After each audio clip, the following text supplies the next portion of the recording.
Good evening, everyone. Welcome to the Nekoosa School District Special Annual Meeting. It's April 14th, and it's 6:03 p.m. And I'm going to call the meeting to order. Mr. Clerk, could you conduct a roll call, please? The board Okay, members? Brian Geezy, Present. Dave Schmidt is present. Bob Shear is not here. Wayne Freeman, Present. Doug Husted. Present. Okay, as we do with every annual meeting, this meeting is ran a little bit different than our monthly meetings in that it's an annual meeting, and we will call for nominations for a chairperson to preside over the meeting. So at this time, I'm going to call for nominations. Are there any nominations for a chairperson to preside over this meeting? I nominate Doug Husted. Okay, we have a nomination. Do I hear a second? Second. Okay, we have a nomination, a second. Are there any other nominations for chairperson for this meeting? Any other nominations for chairperson? Okay, with that, then we have a nomination and a second on the floor. All those in favor say aye. Aye. Opposed? Okay, motion carried, and I will preside over the meeting as chairperson. We will need a clerk for tonight, and I have asked Mr. Schmidt to reside as the clerk for this meeting. There's one motion, one issue that we're talking about tonight, and that is to authorize the purchase of school district property.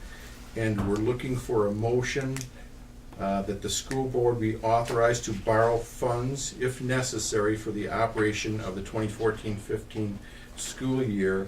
And this is an authorization for the board to purchase school district property according to Wisconsin statute 120.105M. And I need a motion to that effect. I'm looking for a motion from I the so floor. move. Okay, so we have a motion. Does anyone second that motion? I second that. Okay, we have a motion and a second. Are there any questions from the floor on this action? Okay, we have a motion and a second on the floor. We'll do all those in favor with voice say aye. Aye. Opposed? Okay, the motion is carried. And at this time, that ends the special annual meeting for the Nekoosa School District. So I'm looking for a motion to adjourn. So moved. Okay, we have a motion by Mr. Geezy and a second. I'll second Okay, we have a second by Mr. Freeman. All those in favor say aye. Aye. Okay, opposed? Motion carried, and the meeting is adjourned. Thank you very much. Good evening, everyone. Welcome to the Nekoosa School District's April monthly meeting. Mr. Clerk, could we have a roll call, please? Certainly. Brian Geezy, Here? David Schmidt is here. Bob Shear is not. Wayne Freeman, it. Here. Doug Husted. Present. Could we all stand for the Pledge of Allegiance? I pledge allegiance to the flag of the United States of America and to the republic for which it stands, one nation, under God, indivisible, with liberty and justice for all. Next is our virtue card reading. Brian? Virtue card reading tonight is trust. Trust is having faith in someone or something. It is a positive attitude about life. You are confident that the right thing will happen without trying to control it or make it happen. Even when difficult things happen, trust helps us to find the gift or lesson in it. You are practicing trust when you believe there is some good in everything that happens. You look for the lessons in painful experiences. Let trust take away your worries. Know that your best is good enough. Trust others unless you have good reasons not to. Don't nag worry, or try to take control. The affirmation of trust is, I am trusting. I have no need to control others. I release fear and worry. I feel at peace and know I am not alone. Thanks, Brent. Trust. Good virtue. In September of 2012, the board developed the following guidelines, and we use these with our work every day. We'll work together as a team, establishing an environment of trust and respect, which will serve as a role model for the community, despite the challenges. We will balance the needs of our district while remaining cognizant of our community's ability for financial support. And our third guideline is we will work collaboratively toward the common goal of student learning, educational innovation, and instilling the desire of lifelong learning with the involvement of community stakeholders. So those are the Board of Education guidelines. As always, we invite public comments. So are there any public comments? Anyone that would like to make any public comments? No one? Would this be a good time to discuss the what? I think we're coming up to that. Is Okay. the student staff Yep, presentation? that'll work for that. Okay, perfect. Okay, well then we're gonna go right on to this large piece of hardware right here. There's a pretty good, I'm sure there's several stories behind this large piece of hardware, and we have Connor from our chess club to talk with us tonight about the chess club. Right, well, I'm Connor Faber. I'm a junior at the high school. I've been in chess for since 6th grade. Our chess program's run with coaches Pat Rashevsky and his son Brian. And over this past weekend, we went to Columbus, Ohio. This is our second time we've been to nationals as a club. It's also our second time winning it. I'm not. So two for two? Yeah. Oh, I thought it was 2 for 3. So we're 2 for 2 right now. It just was really an experience. We were talking about it after our last night there, how we were interviewed after our first national, and I said, well, they're leaving a legacy and it's going to be hard shoes to fill. And those were just words. I never thought we'd actually see nationals again because, we're from a small district and sometimes finances can be an issue. But we pulled the money together. We had some community members donate a decent sum. We went and we filled the shoes. So that was, really, really good or pleasant surprise for us all. And then next year we thought it was going to be in Nashville. They turned out it was going to go to be in Atlanta, Georgia.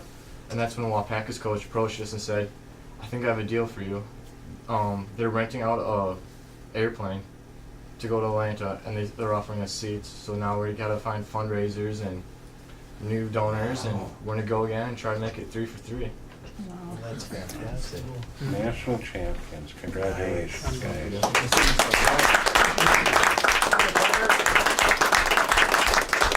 So, Connor, I missed your welcome back. Could you kind of tell what happened with that? Well, we made it back into the state. Pat called some people and said, well, we're national champions again, and we were arranged to meet at, I think, the Saratoga Town Hall, and they had a fire truck, an ambulance, and a police car, and we had a small parade back into the town. And then when we made it back to the high school, there was a small group of excited parents and students there to greet us and congratulate us, and that was really nice. Awesome. That's fantastic. Congratulations. That is cool. Huh. Very nice. Thanks, Connor. We're going to move to, we're going to switch a couple things on the agenda. We're going to move to the approval of AMS NHS construction bids. So, and I have an addition. So you guys are on. Okay. So our friends from Nexus are back. And if you want to pass that down. Well, since we met last, we've had a few more bid openings. We've been able to look at the budgets again. We've got quite a large sum here to award pending your approval.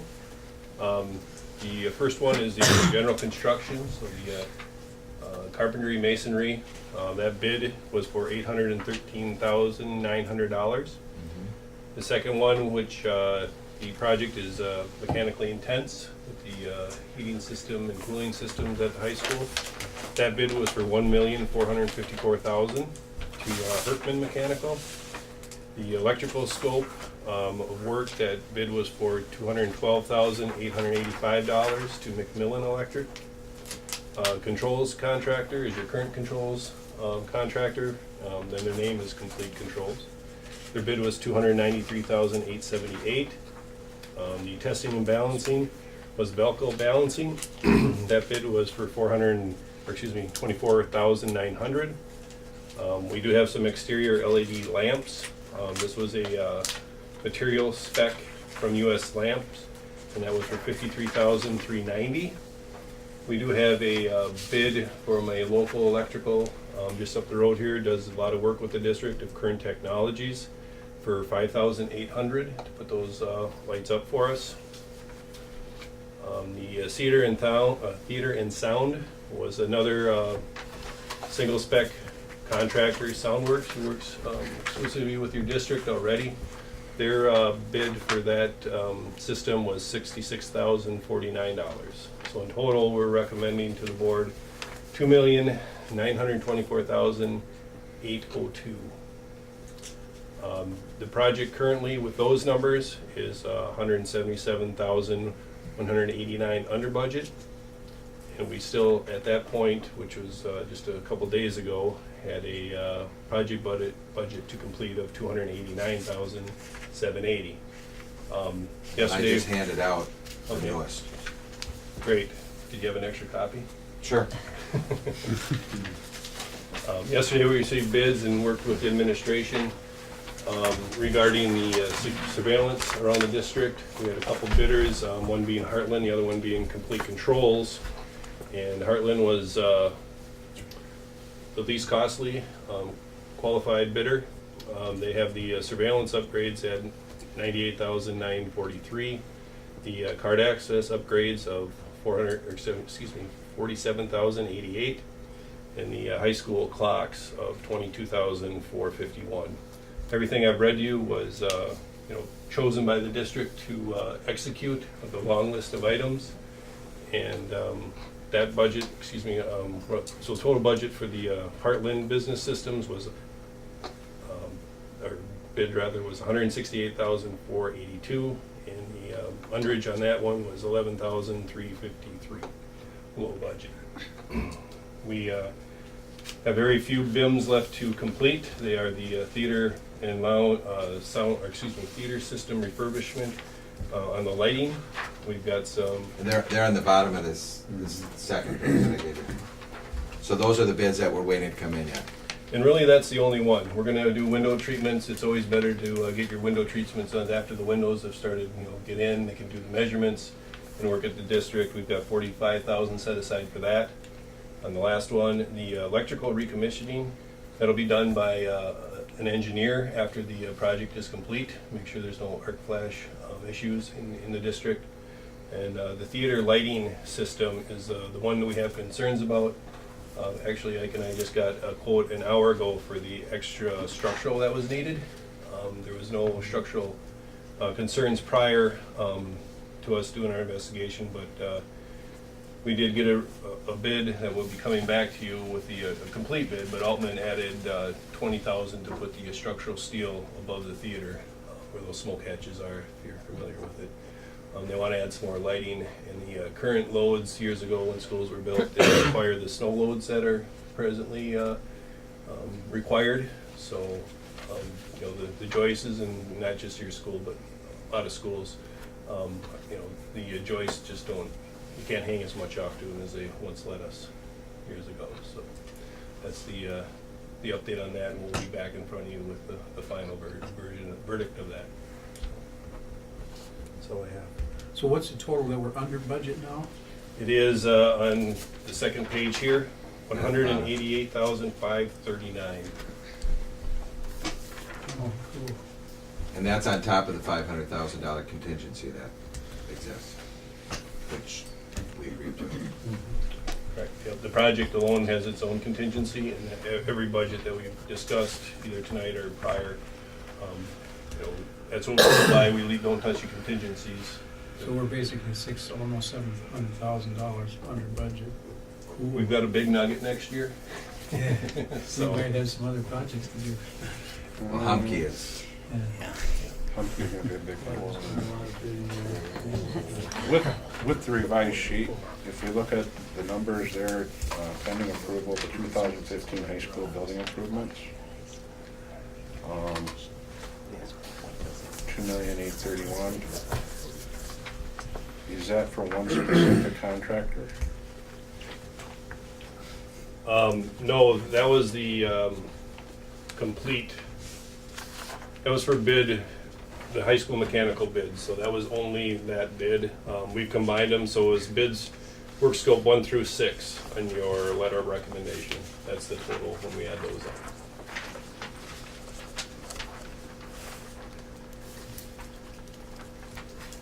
$2.8 million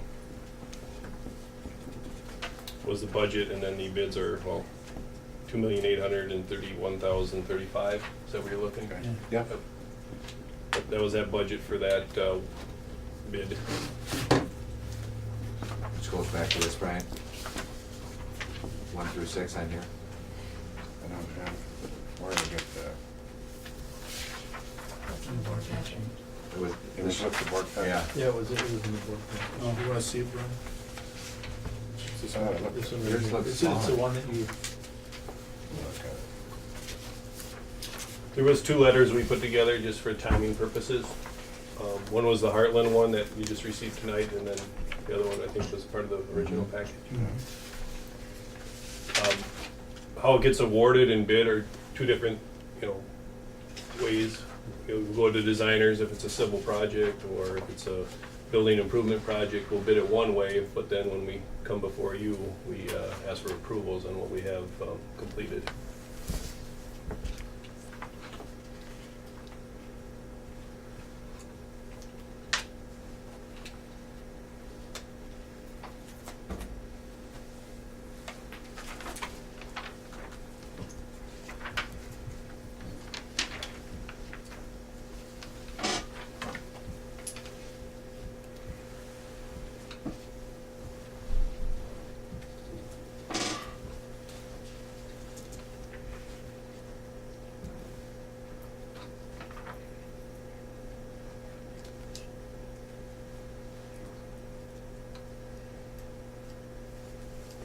Do you have any questions?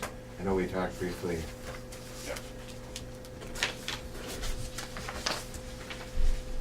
Wayne, any questions? No. Dave, too? Brian, you have any questions? Okay.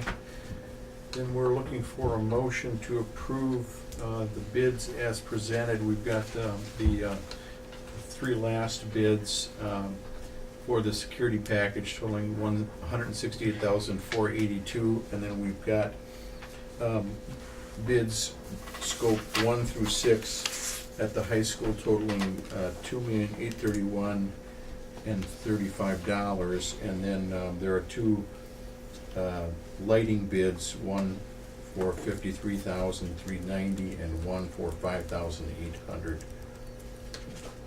and a sound and theater bid for $66,049. So the total of all of the bids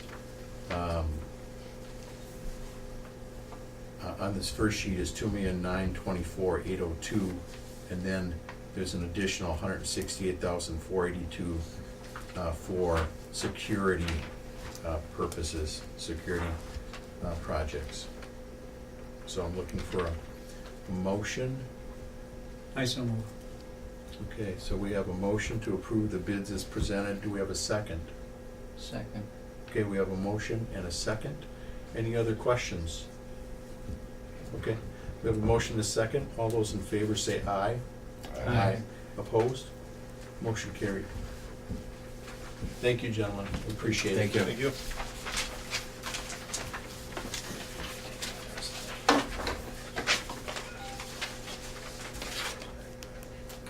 Do you have any other student staff presentations Right, all right, okay. All right, next on the agenda is our administrative reports. And we are going to start out with the high school and hear from Mike and Megan. Do Keith and John have something? Do you guys have something? Mine, Megan's, and Charlie's. Charlie's next thing Oh, it all on the ties agenda together? all ties together. So I'll go first. Yeah. Just a heads up here, I guess, over the last several months, we've been working on our mission, vision, value, and goals at the middle school, and then it's been a process, and we're working on using that to guide us into the future and where we're going, and with that right now, we've settled as a staff on thinking about, or guiding towards, within our vision, featuring community and respect for relationships. I think a key part of that, something that came out of that, and then also encouraging exploration. With that process, we began looking at our values and what those commitments would be, and then we started talking about structures. We started thinking about, okay, maybe we start looking at doing something where there's a partnership between 5th and 6th grade. We ended up putting that back on the shelf because of the struggles of trying to coordinate among stakeholders, yourself being one of them, our parents, students, and really looking at having a 4-12 bus schedule and a 4-12 school day. We kind of ran into the point where we couldn't really do that, but at this point right now, we threw that out there and we're thinking about it, but we tabled it and we're going to look at it again next year as a consideration right now. So I guess I wanted to give you a heads up on that, and other than that, we're moving forward with really starting to now lay down some goals for next year, and we're accomplishing that by working in action teams to help. These are our school improvement initiatives related to where we want to be in the future. So that's kind of what's going on at the middle school. Thanks, John. And we've been doing much of the same work at Humke with mission, vision, goals, and and that mission being our purpose, and really coming down to preparing all students for their future as the purpose of of our school. And we've been working on the vision from there with staff. It's been a lot of work, and actually tomorrow afternoon we'll be continuing with that. I've been working with various people, Charlie included, on moving forward with interns, with teacher interns for next year. And the value there is that interns, as opposed to student teachers, can actually teach up to a 50% load, which will open up then partial days for two of our teachers to do coaching and working with other teachers in the building, especially around responsive classroom and guided reading. And so that's been work that's been in progress. And as a celebratory, we got through our first day of the Badger exam, the new statewide, Hip, hip, hooray. right now, but everything went very well. And I want to thank Nathan and certainly Eric and Sonata and the 3rd grade team. They did a lot of work, and I know that for Eric, Sonata, and Nathan, they've been doing a lot of work at AMS as well on getting all of the infrastructure behind it up and going. And So no glitches. So is that good? How long will Really? it take now yet? but the part I will say about it from it'll take through our plan is to be through next Wednesday, but we're not doing it full days. It's not as though students are locked away full days. We're doing it in the morning. We have 2 sessions. 2 of the classes go one session, and then the other one, 2 classes go in the second session, and we're just kind of rotating it that way. And but it's not nearly as scary looking as what we had been fearful of it at times. And so really things that are achievable certainly for our students, and things that we can work towards, and some of the tools and different things like that we're seeing on it are things that we can work with students on and develop their skills so that it's not so that they're able to, and many of them they are able to use already. They're things that they're coming across. It may not be in a school setting, but certainly in their lives outside of school and within school, they're coming across some of the different tools that they're seeing on the Badger exam. But very exciting to have that up and moving. We've had months and months of kind of years in some situations. So really, we'll be having Badger exams going on from now till the end of May, right? Well, yeah, there'll be makeups probably. Yeah. I'm not gonna say we're gonna write up until like May 29th or something, Yeah. but we'll have. But we have until. We have until May Each 29th. grade is taking about a week and a half, and however, we have to do 1 grade at Humke and every grade at Yeah. AMS. And so it's just a matter of staggering them and Yeah. doing all those, so.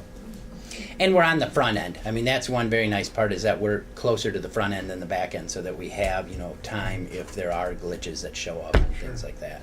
So we get results from that really quickly, I understand. Nathan, are you hearing when the results? We were told, and I'm putting that in quotation marks, once a school says, okay, we're done with this, we send it, that you could get results back as soon as 15 days. I'd love to see that Huge turnaround. difference. And so I'm not saying that I'm not totally doubting that, but I'm just saying I'm ready to be surprised. And of course, who knows what the legislature is going to do with this, but the part I would say is that computerized testing is certainly what will be coming, and I hope that that we stay the course as a state on some of this, because I think there's a lot of potential value for us moving forward. So, And Mr. Johnson, if I may comment on the internships, what's nice about that is it's an opportunity to kind of show off what we're doing, the great things we're doing. It's pretty much like a 6-month interview. We kind of get, in a lot of aspects, dibs on the first cream of the crop too, because they have to go through an interview application process, as opposed to your student teacher that may be jumping through the hoops to get things done. This person applied for Nekoosa and wants to be there. and internships are paid, and that makes them far more coveted than student teaching and that route. So that, like Charlie said, it truly is the cream of the crop that you're getting in terms of interns. So when I was at Whitewater, I was an intern, and there was only one other intern that they only took 2 that semester. So yeah, and this is a way too. We have traditionally we don't get a ton of student teachers. We do get some, and we do have one right now that's working with Jackie Adams in 2nd grade. But this is a way to have pre-service teachers who are right at the end of their college career coming into the building. Like Charlie said, a 6-month interview, and whether we end up hiring them or not, they go out and they'll talk about the things that are going on in the Nekoosa School District as a way to help spread the word, if you will. So does the district decide how many interns and what positions? Correct. And Yeah. then- You have to apply with the state, but it's not an It's just so that they can monitor and keep track of, how many internships are out there, and then they provide some professional development for both the cooperating teachers and the interns. Oh, well, So- see, that's fantastic then, because this is a really good way to be proactive in our hiring process. And it's Yes. super, Absolutely. super. So that is all I have. So I'll just add a couple things, thank you, and this fits with some of the conversations that's going on at all 3 schools. We're meeting with Danny Goldberg this Friday morning, the MIN team, and we're going to continue the strategic planning that was started out there at the Y Camp, and that will be coming back to you then as well, so that we can continue that work. Also, this Thursday night, we are going to continue our evaluation training for the district administration position. So that's happening here at 6 to 9, right, Diana? 6 to 9 here. And also, we want to have a conversation with you about listening sessions. We need to get those in 2nd semester. Diana, do you have anything you want to add to that? Well, I just want to build it so that Brian can make it, so people can meet him. We think that he might be a good draw, right? We're always looking for a draw. So, are you okay with Diana just working with his schedule to make sure that he can get out? Okay. And then I did want to add, Lynn's dad passed away. And actually, the way it worked out, they think that they discovered it yesterday. He maybe passed away before that, so just be thinking of her. She traveled to Green Bay today, and they're doing the arrangements and that kind of thing. So 71 years old. It wasn't expected. So be thinking of her. And that's all I've got. Mr. Mike? Just one quick note on the listening sessions. After the last round of listening sessions, I fully intended to get a letter out summarizing what was discussed and what we heard, and what action items were taken. And I haven't gotten that out yet, but what I'd like to do, Diana, as we discussed, I'd like to give that to you so you can send that out when the next times go out, just so that you know, that teachers know and understand that the information that we listen to is, you know, we do follow up on it, and there are things that take place. So it should have went out about a month and a half ago. But I'll get that to you, Diana, before that letter goes out. Can I add one more thing, Mike, as you're preparing? You can add two. Can I? I'll let you. So we, as you know, and I think we've had some conversations about this, we only used one snow day this year. And as a result of that, we are, teachers do not have to report the last day, which is a teacher work day. So what in being proactive, I'm gonna work with folks to see if we can't come up with the idea of, or make this recommendation, that the Monday after Easter, if we don't use both, we would just, as a district, not have school that day. Are you okay with that? I mean, it'll come back to the board, yeah, for next year. But I'll bring it back to the board, but I just wanted to let you know that, let's be proactive and not, I mean, I don't know how many times I've been teaching. I've been teaching 20 years, and most generally you have at least two snow days.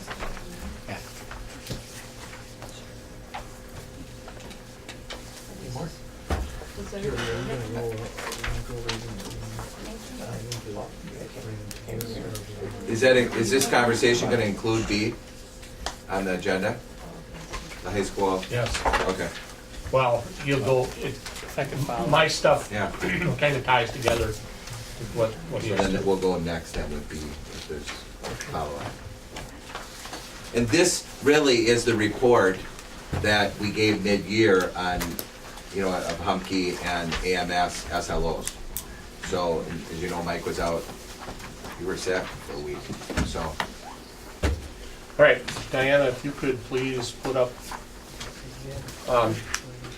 my PowerPoint, Diana's gonna put up there too. You have a copy of it. Technology is never my friend when it comes to these situations, so I did paper copies too. Since the president gets to do a State of the Union address and the governor gets to do a State of the State, I'm gonna do a State of the School address.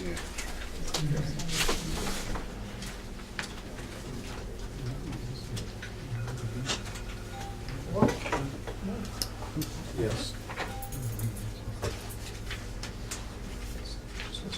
Yeah, this conversation's gonna be great into the. Oh, no. That was- Oh, you're gonna have me drive it? I can hear it quick. Okay, all right, I'll let you. Let's go to the next screen. Back in the summer, after we...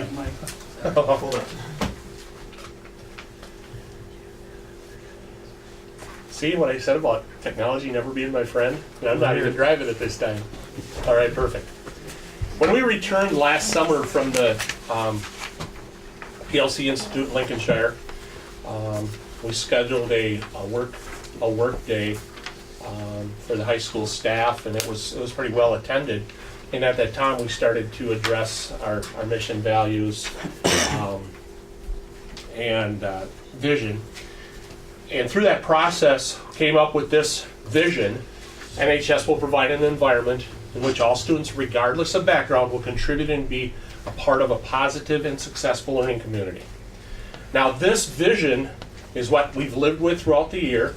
Coming up later this month, when we revisit our school improvement plan, the first part of that is going to be revisit this vision and make sure this vision is grounded and focused on who we are.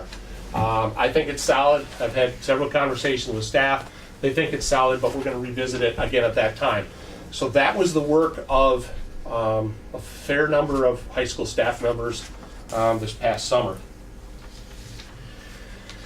What I want to do is I want to spend some time talking about some different pieces of data and tying it into what actually led to our SLO and so forth. One of the things that Charlie will refer to in more detail in his presentation is some of the work, well, we all will, but some of the work in the State Personnel Development Grant, the SPDG grant that we've been working with now for almost 2 years. In front of you you have some copies, the 3 previous years of school report cards. Now, each one of them in themselves is probably a good half a day of digging on data. The main thing I want to point out with those DPI state report cards is the fact that no, we're not at the top. We're not at the bottom, but obviously you don't have to look real close to see that we can improve on what Nekoosa High School is. And one of the best ways of doing that, as we've looked at these and studied these, is one of the best ways for us to improve our overall score is by improving the one where it says closing gaps. Our state personnel development grant has been focusing on that for 2 years now, and we felt that there's little things we can change. We can change attendance, we can change graduation rates, but overall they're not going to have the most effect on improving our overall score. And when we start looking at closing gaps, we're usually talking about closing the gaps of non-special ed learners to special ed learners, or learners in the various demographic groups, poverty, that type of thing. One of the areas that we have noticed a significant need for change, and it's referenced in these 2 black and white pages, the 2 black and white graphs, are WKC comparison scores for students with disabilities and students without disabilities. And you don't have to be a rocket scientist to figure out that other than a couple of little spikes in places, the gap, and I'm referring to these 2 documents right here, right now, the gap in all areas, of course, we know that the 2 biggies are math and reading, but in all areas, other than a couple spikes, our gap of achievement isn't coming together with our students with disabilities compared to our students without disabilities. And in some cases, it's even distancing itself.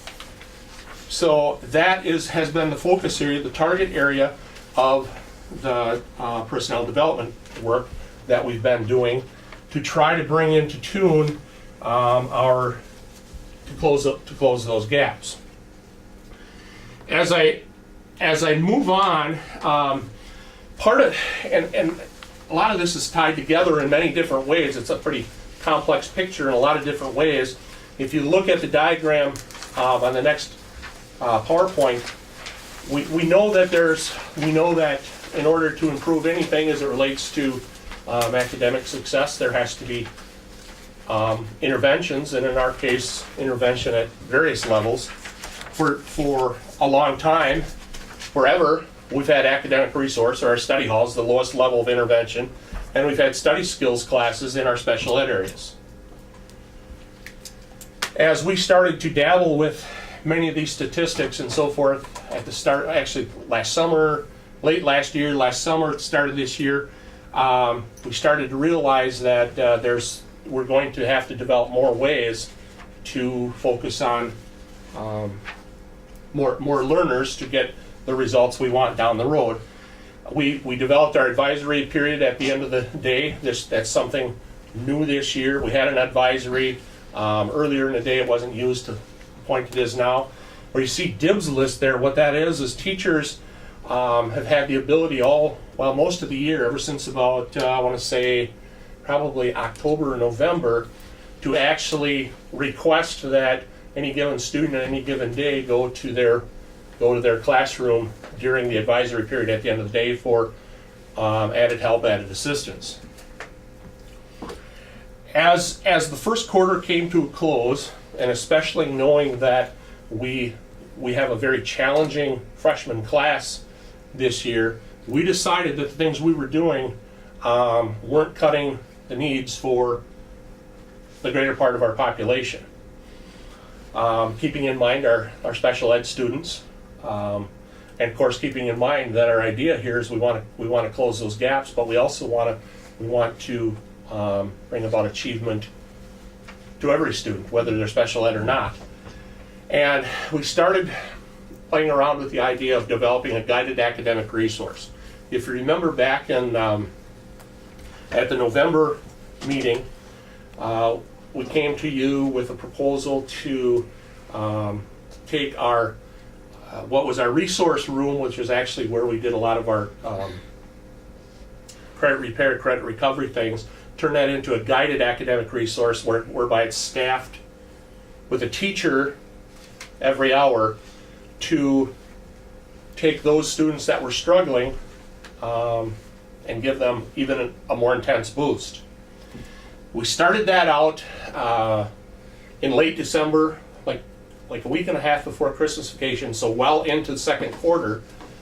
And the first group of people we focused on in there were our freshmen who had an academic resource hour, who were receiving an F grade in at least one of their core area subjects.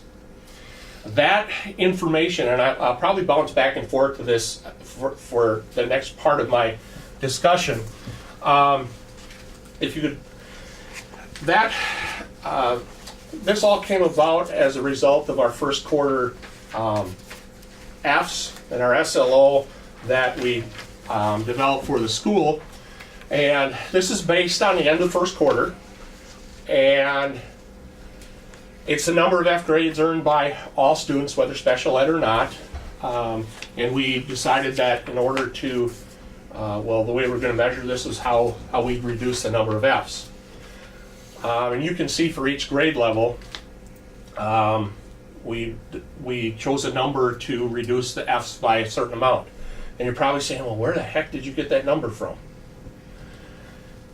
A little further in your packet, and I'll get to that in a little bit, a little further in your packet, I broke down the number of Fs that each quarter by percentage, 59 to 50% grade, 49 to 40, 39 to 30, and so forth. We broke it down by 10% increments. And we looked at that, and we felt that we should be able to make an improvement on the students that were 15 percentage points below passing.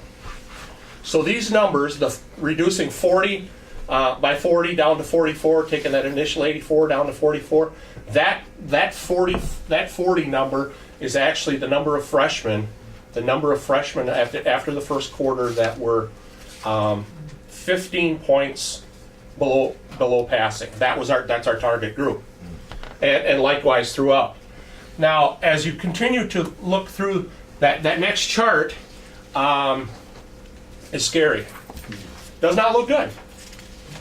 And what was really alarming to us was, as I mentioned earlier, the freshman class. You can see that the freshman class at the end of the first quarter had 84 Fs. Now, it's not 84 students, there were 84 Fs. So as we started to dabble with this, and noting what I said a little while ago, that we didn't start our guided academic resource until about a week and a half before Christmas, most of our second quarter was already gone. And remember, we only targeted at that point the freshmen that had an academic resource hour. We soon realized that starting second semester of this year, if we took all of our freshmen, and if there was a way possible to schedule them into an academic resource hour, that way we would have latitude later on if they needed some help. Interestingly enough, what you're going to see when you go to the next screen is that it's uglier in all grade levels. I'm not surprised by that. I'm not surprised by that because of the fact that we had basically 3 weeks with some of our freshmen to start to move them along with better grades. By this point, something we were realizing was that a lot of our students, not only freshmen, but a lot of our students were feeling like they were doomed. That there was no hope for them for passing the semester. So if they didn't feel supported in that way, guess what they were thinking about second quarter grades? They knew they were already in the tank, so why worry? Moving ahead, which was, and it's maybe a good thing that this presentation happened today as opposed to back in February. For example, if you look, well, we're down from third quarter, we're down 30 some Fs. You look at the freshmen, that number right where the arrow is, John, we put it back on that 50. That 50 is only 4 away from our goal for our freshmen in the SLO. Now, I'm not able to speak to why our juniors and our sophomores have gone up, but one thing that we have learned over the years is that we typically have, and this could come back to be a good thing when we look at fourth quarter. I'm going to keep my fingers crossed, and with all the work we're doing with our interventions, we know that third quarter grades, first quarter and third quarter grades, we usually have more Fs because it's the it's the semester grades that actually count for the semester credit. Sure. So if that theory is correct, we should be in really good shape 8 weeks from now. Now, I want to go back, if I can, to that pyramid of interventions. The previous? Yeah, keep going, keep going. Keep going. Mine was easier on my job. We'll work on that. Okay, there we go. Now you're going to say, okay, what happened at second semester with the other students? All students in all 4 grades that have an academic resource that are failing in one of the core areas were placed into the guided academic resource. The way they earn out of that guided academic resource is, and we kind of tied it to, so we have consistent things with our co-curricular code as far as academic eligibility and our clubs and all of that. And if they're put there with an F grade midterm, they're out of there as soon as all of their grades are passing. Now, those that were, let's say for example, those that will be put there now as a result of third quarter, they will be in there for a minimum of 21 days. It just so happens we say 21 calendar days or 15 school days, whichever time period is shorter. It just so happened that because we had the week for spring break in there, the 21 calendar days is shorter. It ends up being actually the 17th of this month is the 21 day. We've already had a significant number of students in all grade levels move out at the mid quarter. Some were put back in there. They're there until they're passing all their classes. They only get there if they're failing a core area class. So what that means is some of them, they might have a snag out in a business class or a tech ed class, even though they're still passing their 4 core areas. They still have to get that up because we keep our teachers that are in charge of that keep moving them along. Our organization keep charting their progress. So guided academic resource is the level of intervention that I'm kind of talking about right now, and then you say, okay, what happens if they're there and they're not making progress? We are starting now to deal with that next level of intervention where we're involving parents, students, for lack of better words, a student study meeting.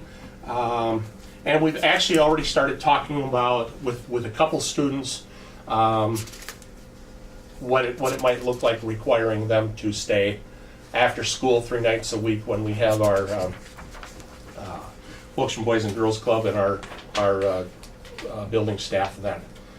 So you can see that we have a plan in place. It's starting already to show us some signs of good things, and I'm hoping it continues. So can I just add something you to can. that? I'll let you. We have multiple students who, even once they can regain going back to the regular study hall, want to stay in GAR because they feel that they're more productive, get more support, and it's a better environment for them to use their time wisely at school. So I have multiple students who come to me and say, well, technically my time is up, but what if I want to stay? So I think that speaks to the program itself, that students want to be there and see the value in it.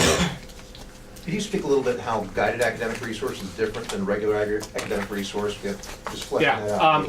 Regular academic resource, student comes in and there's a person there that takes attendance and so forth, and they can do basically whatever they want, give or take. In the guided academic resource, the supervisor that hour monitors their progress, in the classes they're failing, monitors their grades on a sometimes a daily basis, communicates with the teacher in the area they're struggling in, and basically serves as a prod to work with them. And we also have, working alongside our teachers in that guided academic resource, we have various student tutors that are helping also. And we have the latitude, some of those kids we can pull away from there and move to a quieter area if we need to in the LRC. But for the most part, it's pretty rigid as far as monitoring progress and trying to develop solutions for that. Hey, Mike, how does that work? You know, some kids just don't want to do the work, so they don't turn their work in.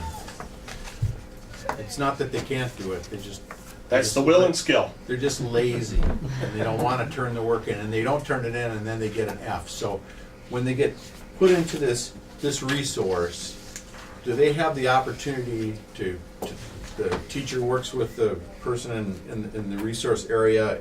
Are they pulling those assignments, and are they saying, okay, here you go? Absolutely. How does that work? Absolutely. In fact, teachers have, for example, let's say it's the 6th week in the quarter right now. I've got teachers that will allow stuff all the way from the beginning of the quarter to continue to be made up. I've got teachers that after they hit a unit assessment, they do alternate, based back on the essentials type projects to get those skills. Some will give partial credit, but the big thing that happens in those cases is the organizational piece that the guided academic resource person is focusing on along with the academic rigor. And amazingly enough, the couple kids that we have that are kind of headed toward that next level, you know, we've looked at other options, but in a lot of cases, those are the ones that are basically saying, not doing it. Well, we know they exist everywhere. And if I could add to, our staff has worked really hard at trying to get to that baseline of why.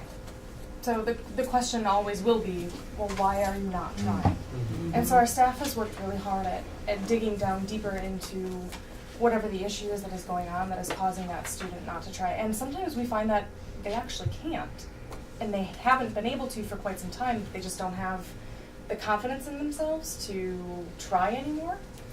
And having that relationship with that staff member who is there every day, who may not have them in class, but has now built a good relationship with them, has helped them try to work harder and feel more supported in doing the work that they were disinterested in doing earlier in the school year, maybe even earlier the past 5-6 years. And we found in many cases too, the type of person you're talking about usually doesn't have somebody that they connect with, and we're finding that we're developing a lot of student-teacher connections. You know, at first a lot of them don't like it because they're being held accountable. But part of what Rachel talked about, kids wanting to be there, is because they've established, they get this feeling that somebody cares about them and will help them move forward. So it's really been powerful. And the neat thing is when the kids will come up there, when the teacher believes they're passing everything, they'll encourage them to get a academic eligibility form. They have to take it around and get it signed by all the teachers. And it's amazing when kids come in. I never figured I would see this, but they'll come into the office. Mr. Cum, look what I got. I got out of guard today. Wow, wow, wow. So it's powerful. And we're planning to continue with that process next year. Which is a natural segue to the next thing I want to talk about. If there's no more questions about GAR, I'll move into the next part of what I want to talk about. Typically in February, I come to you and mention to you courses that we're considering offering for the following year. And I wasn't here in February, and we moved forward, added new courses. The courses that I'm going to talk about here do not add any staffing. We've either adjusted things that we have. It's caused staffing need to change, be less in a certain place and more in another. And it also is, several of these things are geared toward our college and career readiness, which you've asked numerous times that we start doing more with. In technology education next year, we plan to offer introduction to welding. We have the credit agreement with Mid-State Technical College, and as a result of our registration, we have 17 students that want that class. Metals and machining, same thing, a transcripted class with Mid-State, and I know for a fact that probably a half a dozen of those welding students were ones that wanted to have welding, and we were either going to be looking at it through youth options or we were going to be looking at it through open enrollment out part-time to Lincoln. The 11 that you see in metals and machining there's a similar population in those two classes, and I mean I don't think you have to be a rocket science to figure out that why there would be a correlation of that. But two new classes in tech ed. We're hopeful that we're going to get some.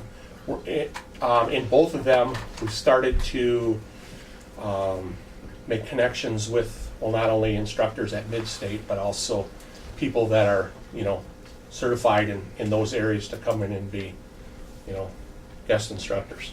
Sorry. She's heating up there. She was gonna. I turned red anyway. But Okay. one thing about the metals and machining, we have a pretty large population in our current freshman class that are interested in going towards some type of career through a Mid-State program, and we've helped to guide them not to take it yet their sophomore year, but wait till their junior year, because transcripted credits are only awarded junior and senior year if they earn a C or better. So that's why the metals and machining is a little bit lower. The intro to welding is so specific to their welding program, whereas the metals and machining is cross-categorical. So I think in the 2016-17 school year, we'll see that metals and machining number go Be up huge. much higher than it is. So the 11 is a little low to run, but we don't want to have the students who are juniors going to be seniors to miss out on the transcripted credit, and we want kids to sign up for the class, and by not running it next year might deter students from signing up for it in the following years. Sure. So it's smaller, but that's okay for our first year running through it and having Dave get to know the class with Mid-State instructors and how to tie it back to our building and kids. Thank you, Rachel. So you're gonna run these every other year, every other semester or something? No, what I did is, well, how the draft is laid out is first semester we'll have the intro to welding, and then second semester we'll have the metals and machining. Because there's a There was only crossover. enough. Sure. There was only enough to run one section of each, so I split them in half so the students aren't really tech ed heavy one semester and then next semester end up with something they don't want. Sure. Any other questions on the tech ed ones? Physical education, something that Paul Hahn has done a really good job over time, and especially since in the last 7 years with our new fitness center, has taken our Phi Ed classes to above and beyond new levels of gain. And the personal fitness delves more into like it says, the personal, developing your own fitness plan and moving forward with it, and amazingly enough, 27 kids. Wow. That advanced Great. physical education is actually has actually resulted from what's happened in our other Phi Ed classes, where students want more advanced things, not just necessarily in the fitness center, but some of the other life skills and so forth. And that surprised me too, 54 kids. Wow. And that basically some of the other classes shrunk in size, and these ones grew, so we didn't have to change the staffing. The unique thing about the advanced the advanced PE is that Paul and Candace want to team teach that. So it's an hour in each one of their schedules during first semester.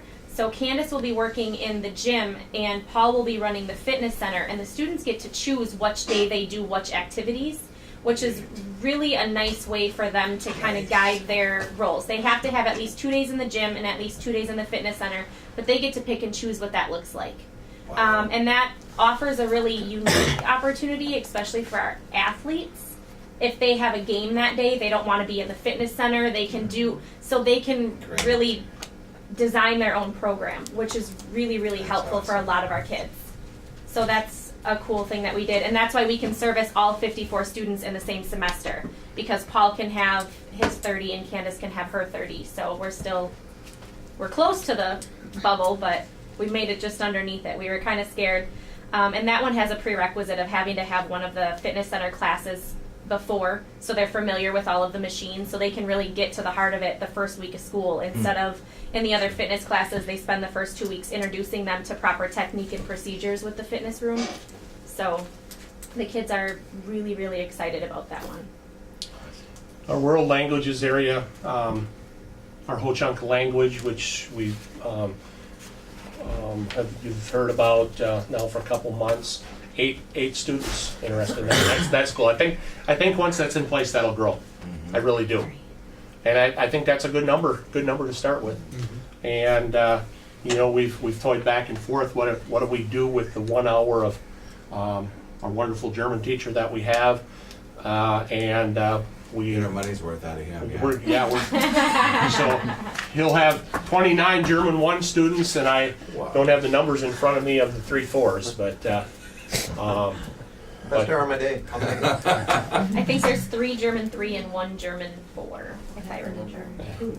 German 2 we're not running next year because this year there wasn't a German 1. So that is the gap. So if we alternate the 1 and the 2, then he's only running 3 levels at a time instead of all 4. In 1 hour, by the way. He's a talented man.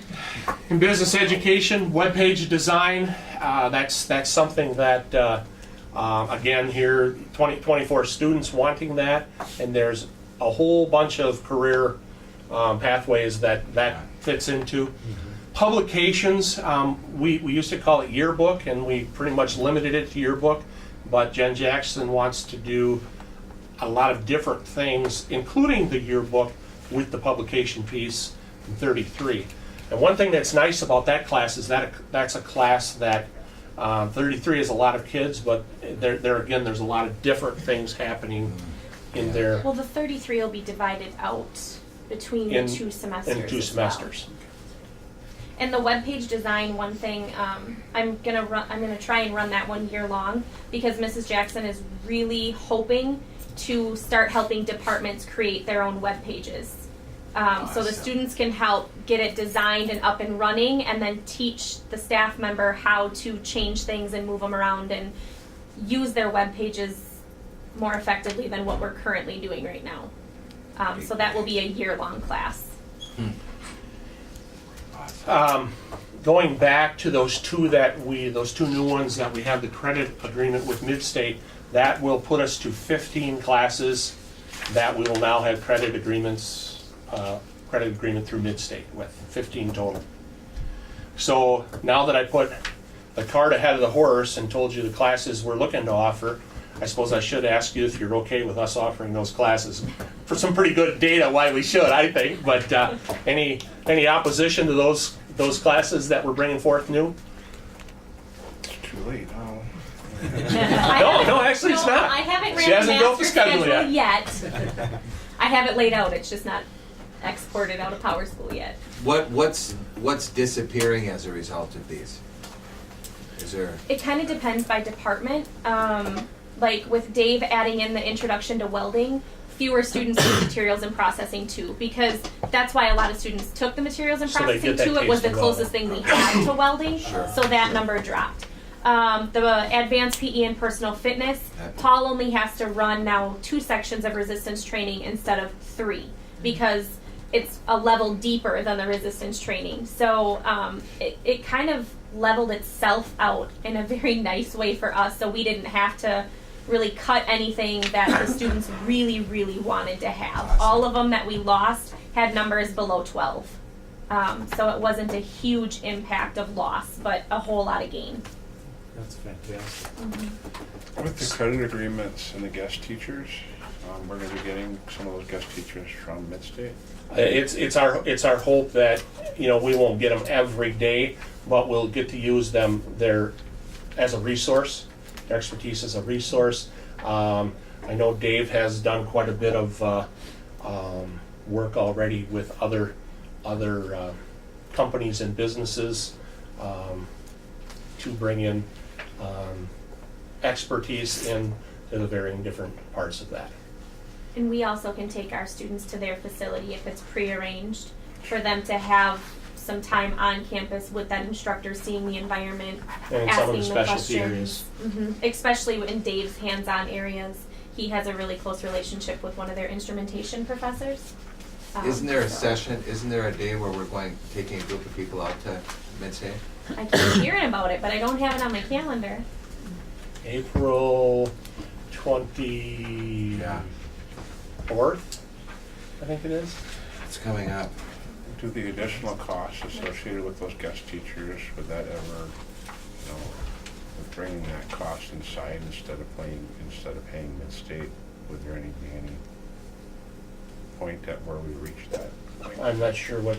For bringing in guest teachers to satisfy the needs?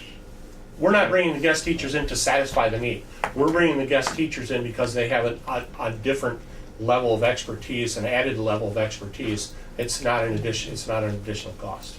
The hope is that. So we don't have to pay for it? No. I mean, we haven't explored that. I mean, that's something we could, like the mill, I was over and met with the mill manager last week, and they certainly, too, would love to do some partnering. Now, there's no costs associated with the conversations we've had, but the hope is that those people would come over, like from Mid-State, start developing a relationship with our kids, and then our kids would say, gosh, I'm going out to Mid-State, that Brian Giese, he's a heck of an instructor. I'm heading out there.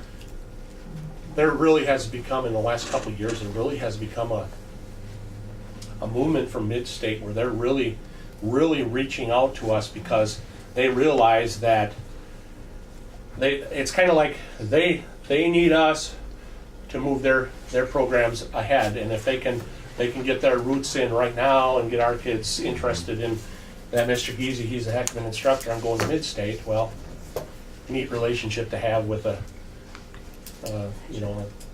institution of higher learning. So have you explored using any of the local businesses as far as welding field trips or anything? I'm quite sure he will, because if you think about it, not only Mid-State, but you've got several metal and fabricating and also machining companies, right here in the Nekoosa, Port Rapids, Point area. Wisconsin Tollgate out here on Highway Yep. 73, they do welding out there, and they might be willing to have you come in and bring a class in and see what they do. To be very honest, these numbers and the layout of the master schedule hasn't really been discussed with the staff yet because we were kind of waiting to make sure that this was all appropriate. So I'm sure once they know that these classes are a go, they can really start getting into the heart of it and planning. But right now it was just, I'd love to teach this class, let's see if we can make it run.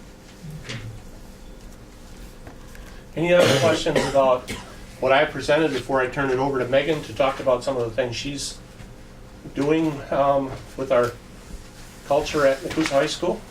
Any other questions for anybody? Megan, it's yours. All right. Diana, would you please? And then Charlie. And others. While Diana pulls up the link, I wanted to talk tonight a bit about restorative practices, which is something we are using to address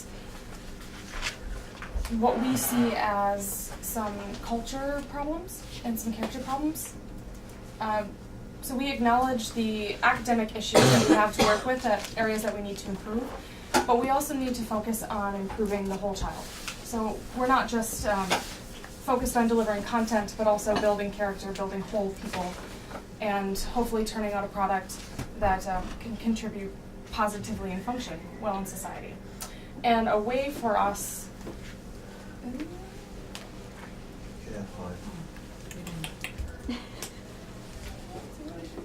All right. A way for us to do this was to adopt restorative practices. you. We don't have a mouse. There we go. There we go. Restorative practices focus on building relationships, and it could be between student to student, student to staff, staff to staff, and then student to learning.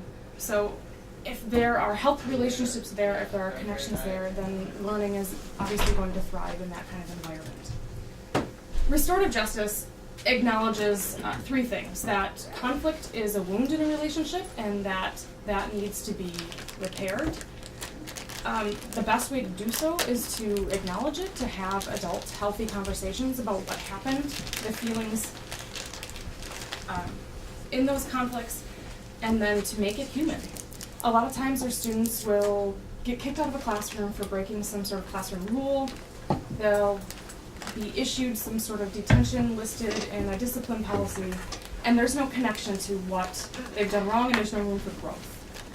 In this process, we allow room for growth. We encourage room for growth. We encourage the student to acknowledge whatever harm they have done to either a student or a staff member, to work it out with that person, so that that person has the ability to acknowledge the wrongdoing that has happened, and that person then has the ability to contribute to the conversation and saying, this is what I need in order for me to help repair the relationship with you, and so that we can move forward. So it humanizes whatever conflict has happened. When we do this, we use what is called a circle. And the circle process is just a method for delivering restorative justice, and it could be based on a variety of values. Sometimes the students choose, but it's at least based off of 4 core values in listen, respect, truth, and terms. And I'll talk a little bit more about those later.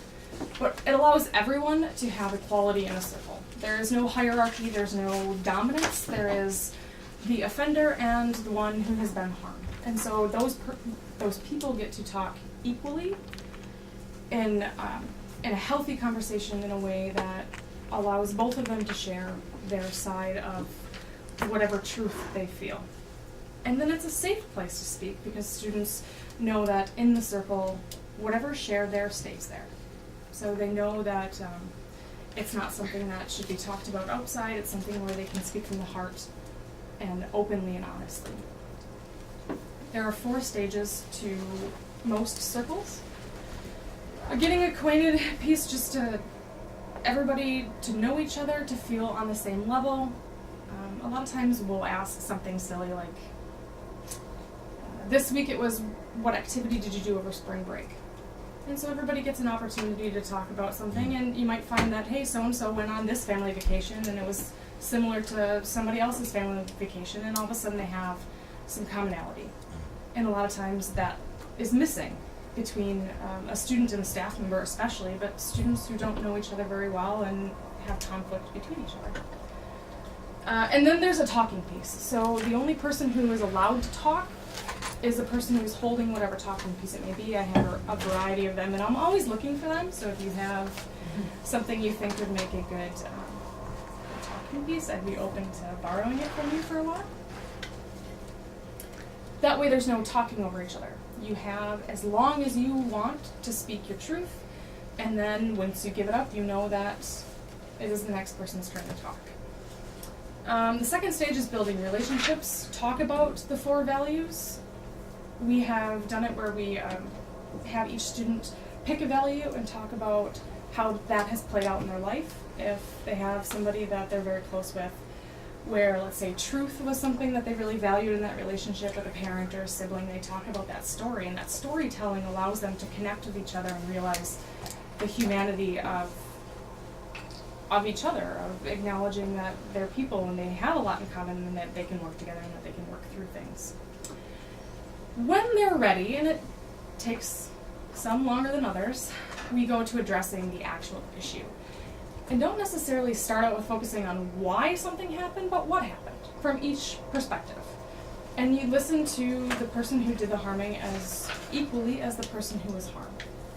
And you'll find that they come from very different places, but when they are allowed to speak equally, they start to understand each other better as to why something happened, and then why the reaction was the way it was.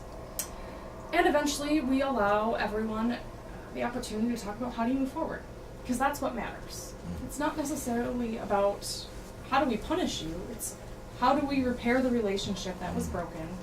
What do you need to move forward, and what does the other person need to do in order to feel like they can contribute to that?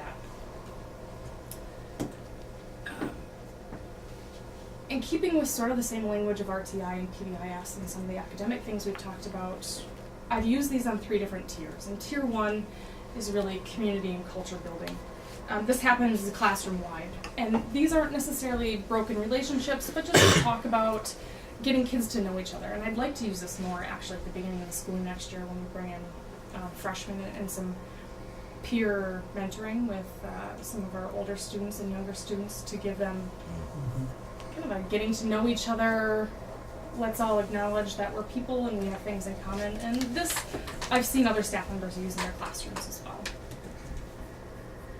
Tier 2 is repairing relationships. Sometimes these are hot topics. So something happened at school and kids want to talk about like bullying or harassment or racism. I've had 2 racism discussions that we've used a tier 2 circle to have the student who said something inappropriate acknowledge that I didn't realize what I was saying would be offensive. And then the student who was offended said, yeah, this is how I took it and this is why. And it's a much more enlightening conversation than saying you said something racist and now you're out of school for 2 days or whatever the situation may be. We've also used these in staff meetings. And they're very helpful in allowing us as a staff to work through some of the issues that we have. And then I just included a quote here from the Harvard Principals Review that the most powerful predictor of student achievement is the quality of the relationships among the staff. And this is something that I know that we plan on moving forward with and using to address staff conflicts and staff issues. And tier 3 are the harder ones, the student-to-student serious conflict, like maybe a fight or a student broke a serious. Earlier in the year, we had a student break a very serious school policy, and we used this, brought in the parents, brought in those who were affected, and used a circle to talk about the incident, what happened from everybody's perspective, and then those people created the action plan. It wasn't the admin sitting there doling out punishment from on high. It was everybody had an equal opportunity to talk about how do we move forward and make things right. There's a couple things I just wanted to add to about what it's not. It is not simply saying that they're sorry. It is not a specific program. Going through things and jumping through hoops does not work. And so none of these circles look the same. A lot of times it's based off of the needs of the people in the circle. And so and I'm sure we've talked about this before, but fair is not always equal. So all of the action plans at the end may not be equal, but they're what the individuals need in order to learn, grow, and move forward. They're not suitable for all settings. Not all situations call for a circle. Sometimes emotions are too high and students are not ready. And I've seen this firsthand. I've seen things not turn out or having to separate kids because it was too soon. So I get better at that, finding which settings call for immediate circles, which settings need some time in between. And then it is not a replacement for all discipline processes or policies. And as many trainings as I've attended on this and talked to different people who do this, you still have to have policies in place for rules that are broken that just cannot be tolerated. But instead of using it to replace these things, it should be used alongside of them. So a student may still have to face a suspension, but how does that student then grow from that opportunity, come back into the school and repair whatever relationship is broken and continue to function and feel valued? Because you can break rules, but you're still a human and you still need to feel valued and you still need to grow. So that has been a lot of the focus of restorative practices this year, and I hope to continue to grow this much bigger next year with both of our students and our staff. Question? A question I have too is, for the board, do you see the commonalities between, what we're trying to do at each school? with the whole restorative, responsive classroom, developmental designs, restorative justice there. I mean, there's certainly themes, and then, what we've talked about all along is how do we scaffold that up, so that we're using some common ways of approaching and helping kids solve problems in healthy ways. So we'll end up hopefully getting different results as adults, because remember, we're a reflection of, our schools are a reflection of our community. So we want to change that. And on that Very same nice. note, last week we met all of the counselors and the principals and dean of students, and it's another piece in making sure we've got those linkages from building to building. And our plan is to continue with those meetings as well and working on that common and somewhat common practice where applicable. I did share a document with you. One side is 10 Ways to Live Restoratively by Howard Zinn, who's kind of like the father of restorative justice and restorative practices. And then the other side is the 4 values that I use most often, and mostly because there's time constraint with many things that we're doing. So having the students come up with them on their own is not, it takes much more time. So those are my 4 go-to, and there's some conversation and how those things look in conversation, both in the circle, and then how do we use that in our everyday life, which is hopefully what we're working on transitioning this kind of language to, is how then do we live by that? How do we use that in our future relationships, not just at school? Thank you. Any questions? Anyone? Any questions? Charlie, are you presenting the next piece then? Yes, sir.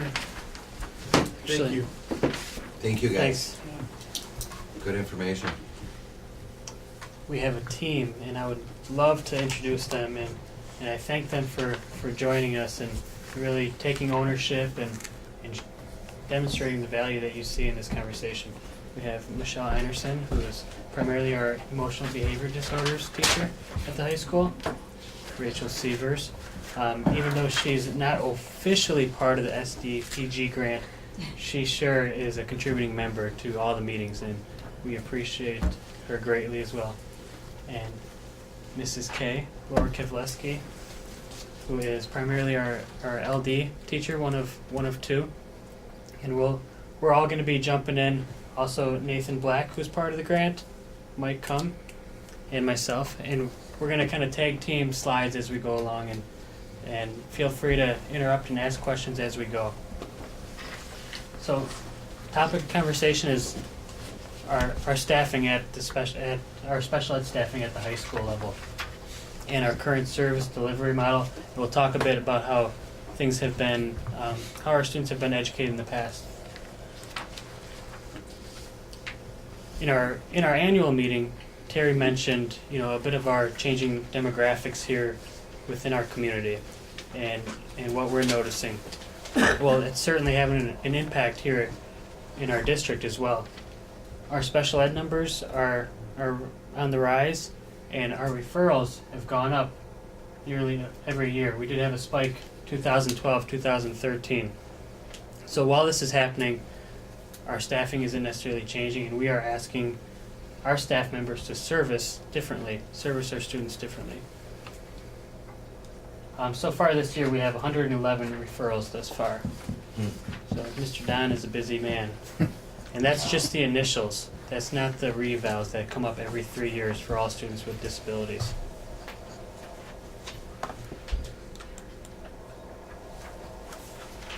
So in the past, and again, really focusing on the high school in this conversation, we've really educated students in a self-contained manner. Our students have been pretty much plucked out of the general ed population, and in this case, in a lot of cases, they've been serviced in the basement of the high school, where a majority of the special ed classrooms are. And we have our EBD program down there. We have LD classrooms where they're receiving math and language arts, and primarily amongst other students with disabilities. What we are noticing is some of our neediest students in these academic areas aren't exposed to the same kind of rigor as our students without disabilities. And, you know, I was a special educator myself too, and we have great special educators, but they're not the content specialists either. So we're putting them in math classes and language arts classes, and they do a wonderful job teaching this, but it's not the same as the individuals that went to college to teach these.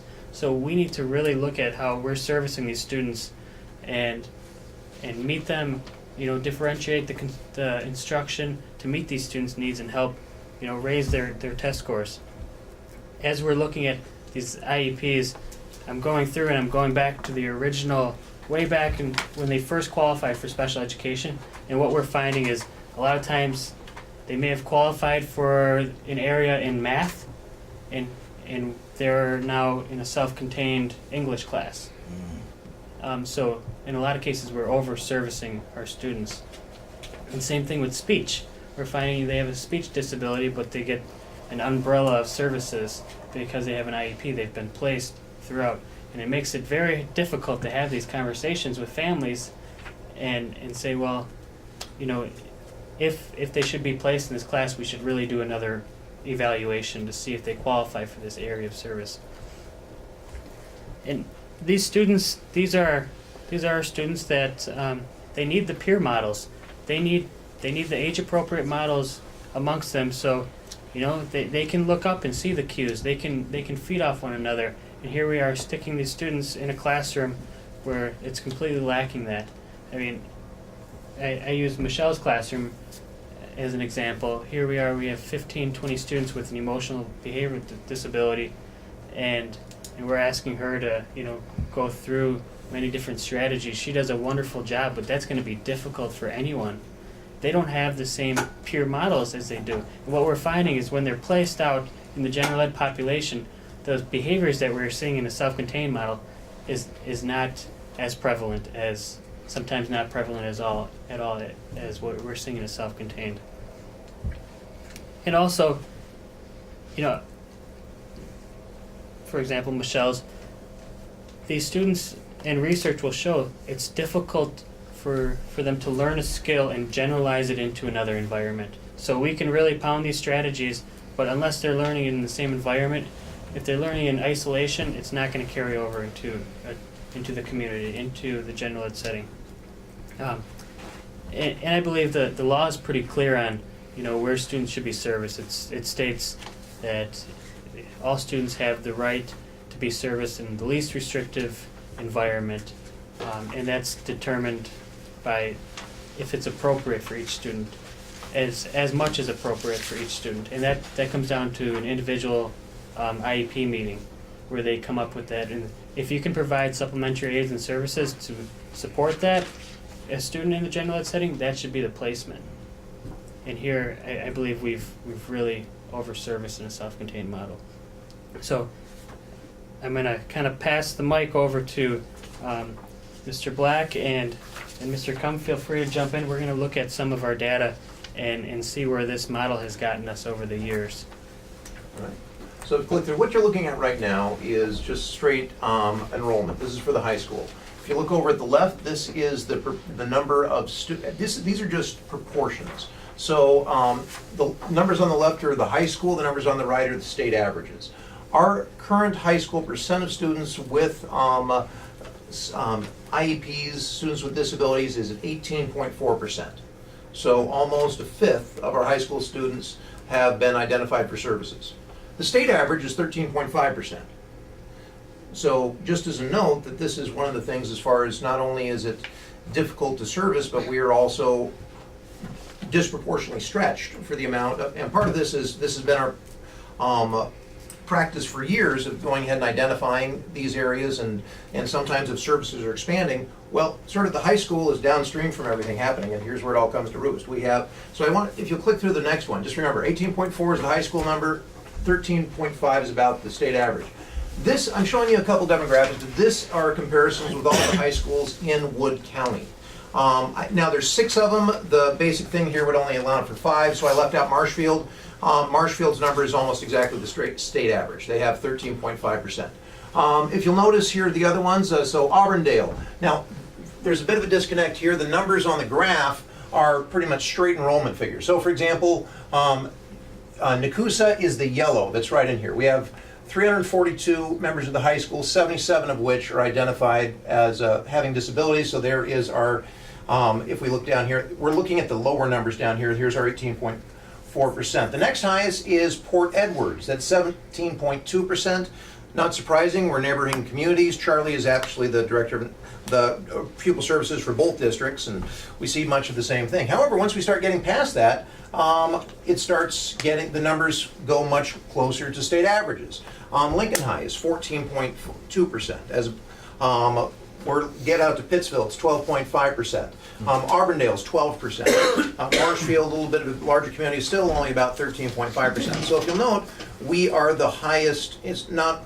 We're servicing proportionally the largest amounts of special students with disabilities among anybody in Wood County. Now, if you click on the same one, this trend continues when we start looking at comparisons with our athletic conference. And so this is South Central State Conference schools. Again, there are 6. This graphic only allowed for 5. The person that I left off Westfield on there. Westfield, why? Because they're also right at state average, about 13.5. You'll note that the highest in our conference is Adams Friendship at 21.3, so they're outpacing us by about 3%. But after that, it drops off dramatically. Mauston is 13.6, Wapaka is 11.5, Wisconsin Dells is 11.7. The numbers that we're seeing here are not standard that we're seeing, and even just for accounting for whatever factors, an 18.4% is asking a disproportionate burden upon the number of special education teachers, because they're servicing a larger population of the student body than they're able to do with Fidelity at times. And so that's one of the big areas that we have to acknowledge, that based on our past practices and what we've done with it, we are, Charlie's used the word over-servicing a couple times, but we are providing services and legally obliged to provide those services to almost a fifth of our student body. So now let's go ahead and move now to the next slides. These next slides are ones that you already have in front of you, as Mike went ahead and shared them with you. But just a note here, and so they're moving, this right here, what you're looking at is the reading scores, but this is the reading scores over several years. Notice this right here is, we don't have any of this year's reading scores that are on here. So last school year, here the upper blue line is those students without disabilities. The lower blue line is the orange line is students with disabilities. Notice the gap. The closest we ever came right here was a 20-point gap. And because we got this 20-point gap here, we qualified and were invited to apply for this special education grant, because that was among the largest gaps in the state at the time. What they didn't see is that was the closest our gap has been anytime in the last 5 years when it comes to reading. And just as far as these things, the model that we've been using does not work. Again, we've got it up to a level that it's finally above 14%. Students with disabilities are not, only 14% of students with disabilities are rating as proficient on the WKCE as the state proficiency model. Our numbers for many years has been hovering around 7% or so. And again, lots of room for improvement, but the state averages are closer to the neighborhood of, around 20% is what they're looking. So we've been falling below that. Now, reading is one area. This right here is language arts. Again, you'll see this pattern sometimes, especially in smaller districts, where there's a difference between the classes that are going. Remember, the WKC is only testing the 10th graders in any given year. And so one class will have variability in 1 year. We're looking forward to the new state tests that are based on the ACT at the high school, because then we're testing 3 classes, so we'll get a better picture of where they're actually at, rather than just a snapshot every, once for their entire high school career. If you'll click into the next one, just again, you've got the same numbers here in front of you, so I'm not going to spend much time. But these are our math scores. Again, these are the same levels we have large gaps between the students without disabilities and students with disabilities. And this moving on, here's mathematics, and there's many more on here, such as science and social studies. You see different patterns. But note the main thing here. One of the other sheets that Mike handed out was our state report cards. You might notice a trend on those that we're working to area. Now, when you're looking for the area of, and what can we do to address improvement? I'll remind you that the amount of students with disabilities sits at, around a fifth of our high school population. And they're scoring at these levels. The quickest area to go ahead and start addressing some type of turnaround is by addressing the big pothole, as it were, and doing what we can to provide. And a lot of it, and I talk about it in terms of pothole or whatever else, it's an area that we really, based on these numbers, we certainly need to not continue what we're doing, because we're not getting the results of it. But more importantly, it also helps us to be able, it means that retooling, it means reinvesting, it means finding different ways to reach them, to be able to help get people in a different environment for learning, because this validates the fact that the pull-out model doesn't work. And it hasn't, and if I kept going back year upon year upon year, we'd see the same gaps that have been there. And so if we're going to try and turn things around, not just among special education, but for all of our students, this really is, these numbers indicate this is one of the primary areas we need to start. Nathan, the science chart, there's no gap in... No, on this here, they came in here. Yeah, well, did you look into that at all? What's Yes, the reason well, behind it? what's the reason behind that? Well, let me just a note here. Remember I said that there's we're only testing the 10th grade population. And so any given year, we have about 18% or so of our students. And so what that, this year, the sophomore class, when they took this, was about, around 90 or 95, something like that, which means there was something in the neighborhood of, 12 to 15 students that were taking it. If you only have 12 to 15 students that are taking it, you're liable to spikes. Now, you can also say that, hey, the science teachers hit it out of the park on this one. On these. That said, there's a lot of, the WKC was a snapshot in November, which is really evaluating what was learned the year previously. I prefer, it really wasn't a really helpful, you can only look at multiple years to know some overall trends. You really couldn't put a area of, you look at this and you ask why. There might have been less special ed kids. There might have been less special ed students that year. Well, and look at the gap. Opposite could be true why there's that spike down. So if you look at, what from beginning to end, what the trend is, you could say the opposite probably happened in that, where that spike is way down. Right. And again, there are various numbers, and so you're right, there are spikes, and you know what? These are real numbers. Real numbers, if they follow straight lines, that's when you start questioning the validity of them. When you start seeing variability around things, I'm looking for that, because that means something real is happening, because, you know what? Some kids really respond well, some don't. When we historically see these gaps, that's where I start having problems. Occasionally they do go up in some areas, but if they're historically not there, we've got some real issues there. Okay, thank you. You have one more graph here. Okay, and that's just the last one, and again, that would be social studies, is that correct? Mm-hmm. Yes. Yep, so those graphs you've already got, so I don't need to dig in much more. Sure. Further. Any questions regarding those? Okay. So with many of the individuals we have here this evening, we've come together with the SDPG team, and we've looked at the numbers, and we've thought to ourselves, okay, now what? How can we address this? How can we be responsive? And the least restricted environment was certainly a big part of it. We recognize that students have not been included in the past, and that had a big effect on their scores. So what we are really looking to do is really change the mindset of special education not being a place and being a service that we can provide to students, instead of placing a student elsewhere in special ed, but focusing on what their needs are and addressing those needs individually.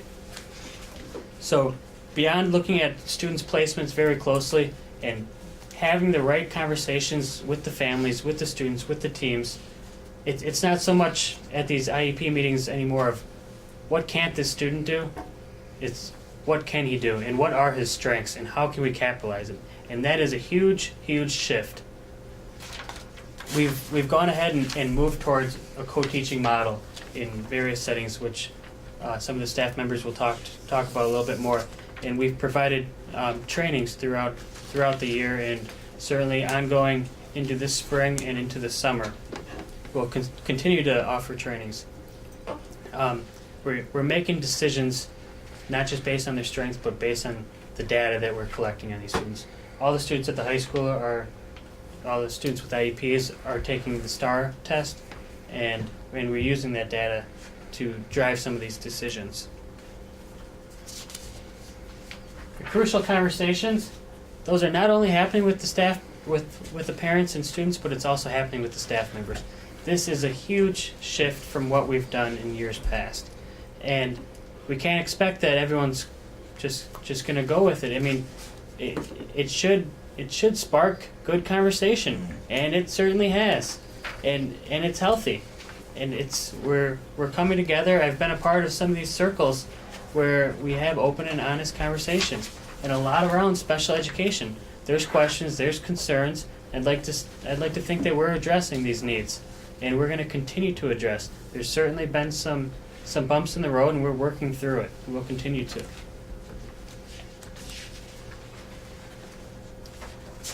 When I talk about special ed law, I talk a lot about least restrictive environment, and when I talk about a service rather than a place, this is something that I took right from IDEA.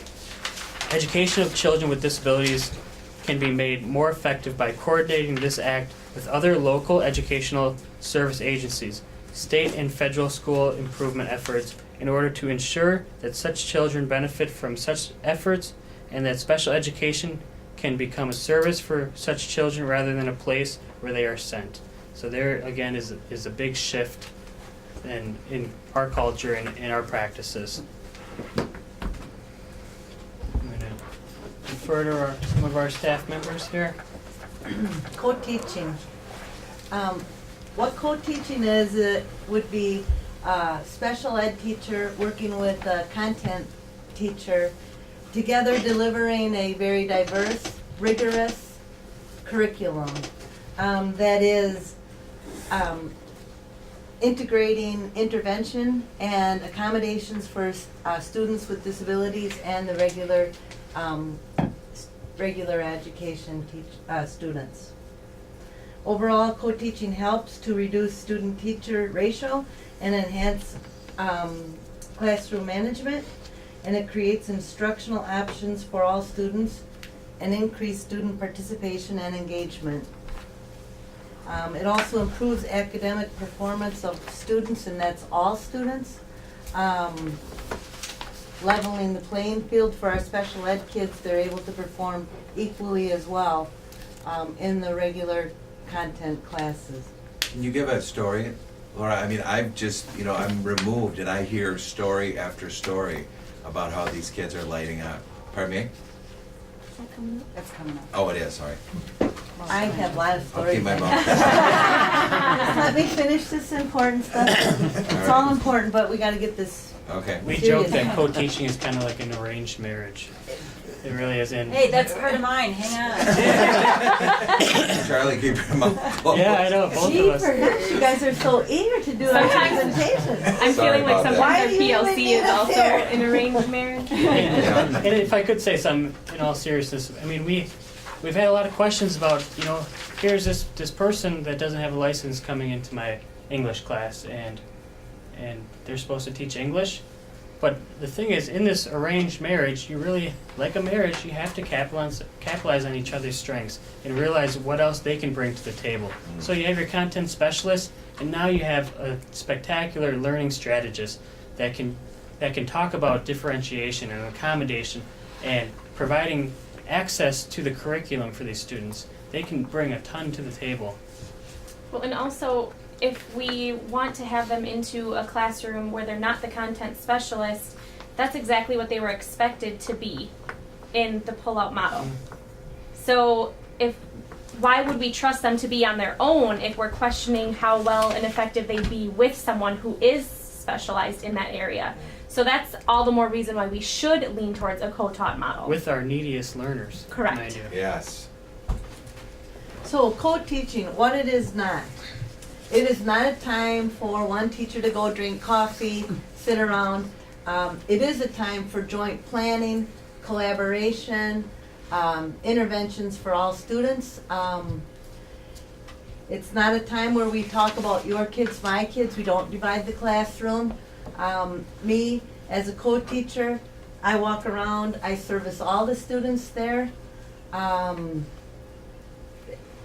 some students relate better to the way I talk out the content. Some teachers relate better to how the math teachers might deliver the content.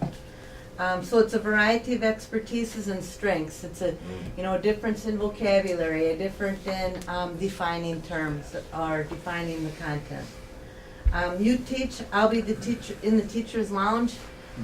Doesn't occur. We're both in the classroom at the same time. We're both doing classroom management. We both rotate delivery of content. We're both grading papers at different times, taking them home, but we're both planning. You plan and teach. I'll come in and circulate and assist. I will have to say, at one point I was like that in my co-teaching experience when I was first developing content skills, but now it is very equal, 50-50, walking around the room. All students will ask me at random times, can you help me with the math? Can you take me down and do the math test? Can you help me with review this? And it happens whenever I'm available or when the math content teachers are available. I like it because the kids aren't feeling pressured only to come to me or only to go to the math content. We're open to both, or all students are open to all of us. Let's see. It is value added for the teacher and for the student. There might be a teacher that the kid doesn't relate to, they'll come to me. Or maybe the teacher's not reaching the student need, we flip-flop. Co-teaching model rules, there are different options, different roles. I think for us in math, and from what I understand from English, the roles are, they kind of evolve with how the relationship evolves, how you feel comfortable with each other. It changes according to a lesson that day. So the co-teaching models that exist are listed about. We've done parallel teaching, we've done alternate teaching, we do team teaching. I've led the lesson, and the teacher will be in the back assisting with some of the vocabulary issues that might occur. So for us in math, it's a little bit different because math has been doing it for a while more than the other contents, but it is like a marriage, and I would say there has to be a blend of personalities. I don't always agree with the teacher that I work with. He doesn't always agree with me, but we do form a unity and a harmony within the classroom. We stand by each other, and the students see that, and they appreciate that. They have tried to pin us up one against the other, but it's not going to work. Today I was in the meeting all day, and one of the regular ed teachers said to me, Mrs. K, it was kind of weird not having you in class today. That's a compliment to me, that the student acknowledges that there's an equal. So these are the what it looks like at the high school for us. I guess I don't have to talk You can do it. So what does it look like at NHS? In math, Laura's been working with Charlie and Nate. This is her second year with them. In science, I've worked with Nancy first semester, and I'm working with John this semester. In English, Rick was with Chad first semester, and Carla this semester. And as we did talk about it being like an arranged marriage, but just in a marriage relationship, when you first get married, you're all excited and you're trying to figure out and work through things. How you're going to work together, just getting to know each other and working out the details. It's like that with the co-teaching also, and it does take that time to get to know and to trust and to work with each other in that way.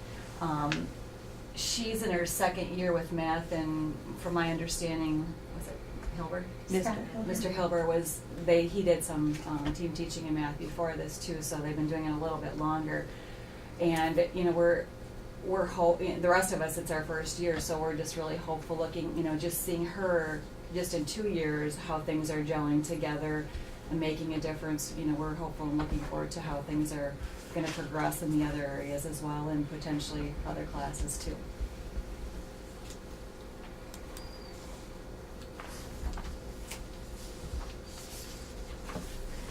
Some of the outcomes that we have seen, and this is my story time, I guess. Improved academic performance and participation.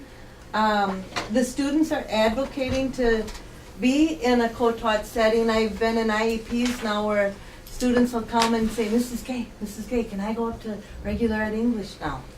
In December, I had a student came to my advisory. He called his own IEP. He says, I'm ready to go to regular ed English. I said, your placement isn't here. He says, well, I want to go. I said, well, we'll have to have an IEP. He says, that's fine, I'm ready. And I said, well, your IEP's not really ready till March. He goes, well, I want to go in regular ed English in January. Started the semester, so we had early IEP, changed placement for him. He is struggling. It can be difficult for students to go from the pull-out model of delivery upstairs and transition to a regular ed classroom. But in general, they're embracing it. Another student that went to regular content math this last year, and during his IEP, he said he was ready for his senior year to go to regular English. He said, I'll do whatever you think I'm ready for, but I think I'm ready. You know, and he was really pushing it. I had a really good experience with an English teacher who was struggling with one of my students. She says, I don't know how he's going to do. I'm panicking. He's going to sell me a used car. I believe in him, but he's not doing well. And she'd email me, what can I do for accommodations? What can I do to modify? And I would email back, or we'd go meet at lunch and we'd talk. And finally now, the student was very successful, and she emailed me and she said, I think this student should have been in regular content English last year. He's a senior. She says, I really wish he could have had another year. So that was very positive. Very neat. The amount of achievement gap that they're closing once they go into the general content area is incredible, and it gives them this confidence that then they want to push it into other areas. So it might be a slow integration, but once they're there, they get a taste of it and they want to push themselves in other areas because they see how much more they're getting out of those content areas. So they kind of fuel their own fire in a sense. Before break, we took, I'm sorry, did you? I was just going to ask a quick question. So a student that goes back into the regular classroom and struggles. So in the case, Laura, you were talking about a student that you had. Do we have special help for that student? We have supports that, if it's in a co-taught classroom, those supports to accommodate them could be possibly the use of a nano iPad to have the book read to them. Sometimes we do outlines for note-taking. Sometimes we might read the test, continue to read the test to them. We might do a lot more review of expectations, fewer drill and practice depending on the need of the student, even sometimes more increased drill and practice. Just depends. For a struggling student, usually the content teacher and the specialist work together. They find what the weaknesses are of the student, we find what the strengths are, we build off the strengths. Set goals then, smaller goals for their weakness areas for improvement. But just to point something out here that's very important, it is somewhat borderline, well, again, notice the gaps that we've been seeing between the various areas. It would be borderline irresponsible for us to say, hey, look, here's a good pep talk, go for it out in the world and start doing the next one. We're doing this as much as possible when we can, as we have the co-teaching environment to make that work. To make those adaptations, to do those type of things. And I don't want anyone who's watching this to get an idea that, and some districts have said, well, okay, this old model's not working, we're all whole hog and we're going everything right now. Sure. They have to come back because it's the level of support. We can't challenge people beyond the level of support we're giving them to match, and then they stand up to it. But when they're talking about they're going to the regular classroom, they're going there in co-teaching environments. Okay. And so the capacity of how many co-teaching environments says how fast or how well we can support students who are wanting to make this leap. Sure. Okay, thank you. So when you're up with the other teacher, you don't have responsibilities in the pull-out group at all? How does that work? Correct. Then my responsibility is upstairs with the regular content teacher, and my responsibility is to teach the classroom, all the students within the classroom. So it's a function we work out in scheduling. Scheduling, so that you still have people down in that other area. Well, no, they're scheduled. So there's no students. It goes back to what Nathan said, where our resources are, that's where our people are. Okay. We still continue to offer a continuum of services. We still have some students that aren't quite ready for inclusion yet, and so they're in a self-contained English. So you or still have self-contained other staff members that Mhm. are in that. But you see, eventually, we work that backwards Yeah. to the middle school, to the elementary, and, you know, it'll gradually take shape. We were able to eliminate several of those self-contained classrooms this year by going to class co-teaching, because they were being serviced elsewhere. Sure. But they were still being serviced in it. So, I mean, the teacher load was, and we were able to move, we've done the low-hanging fruit. We moved the teachers based on what we had to be able to do that, and we were able to adjust schedules, but that's where we're coming against right now. Before break, we took a short student survey with the kids that were in the co-taught classes, and we picked out a handful of quotes to share with you. A lot of really positive responses, so we wanted to share some.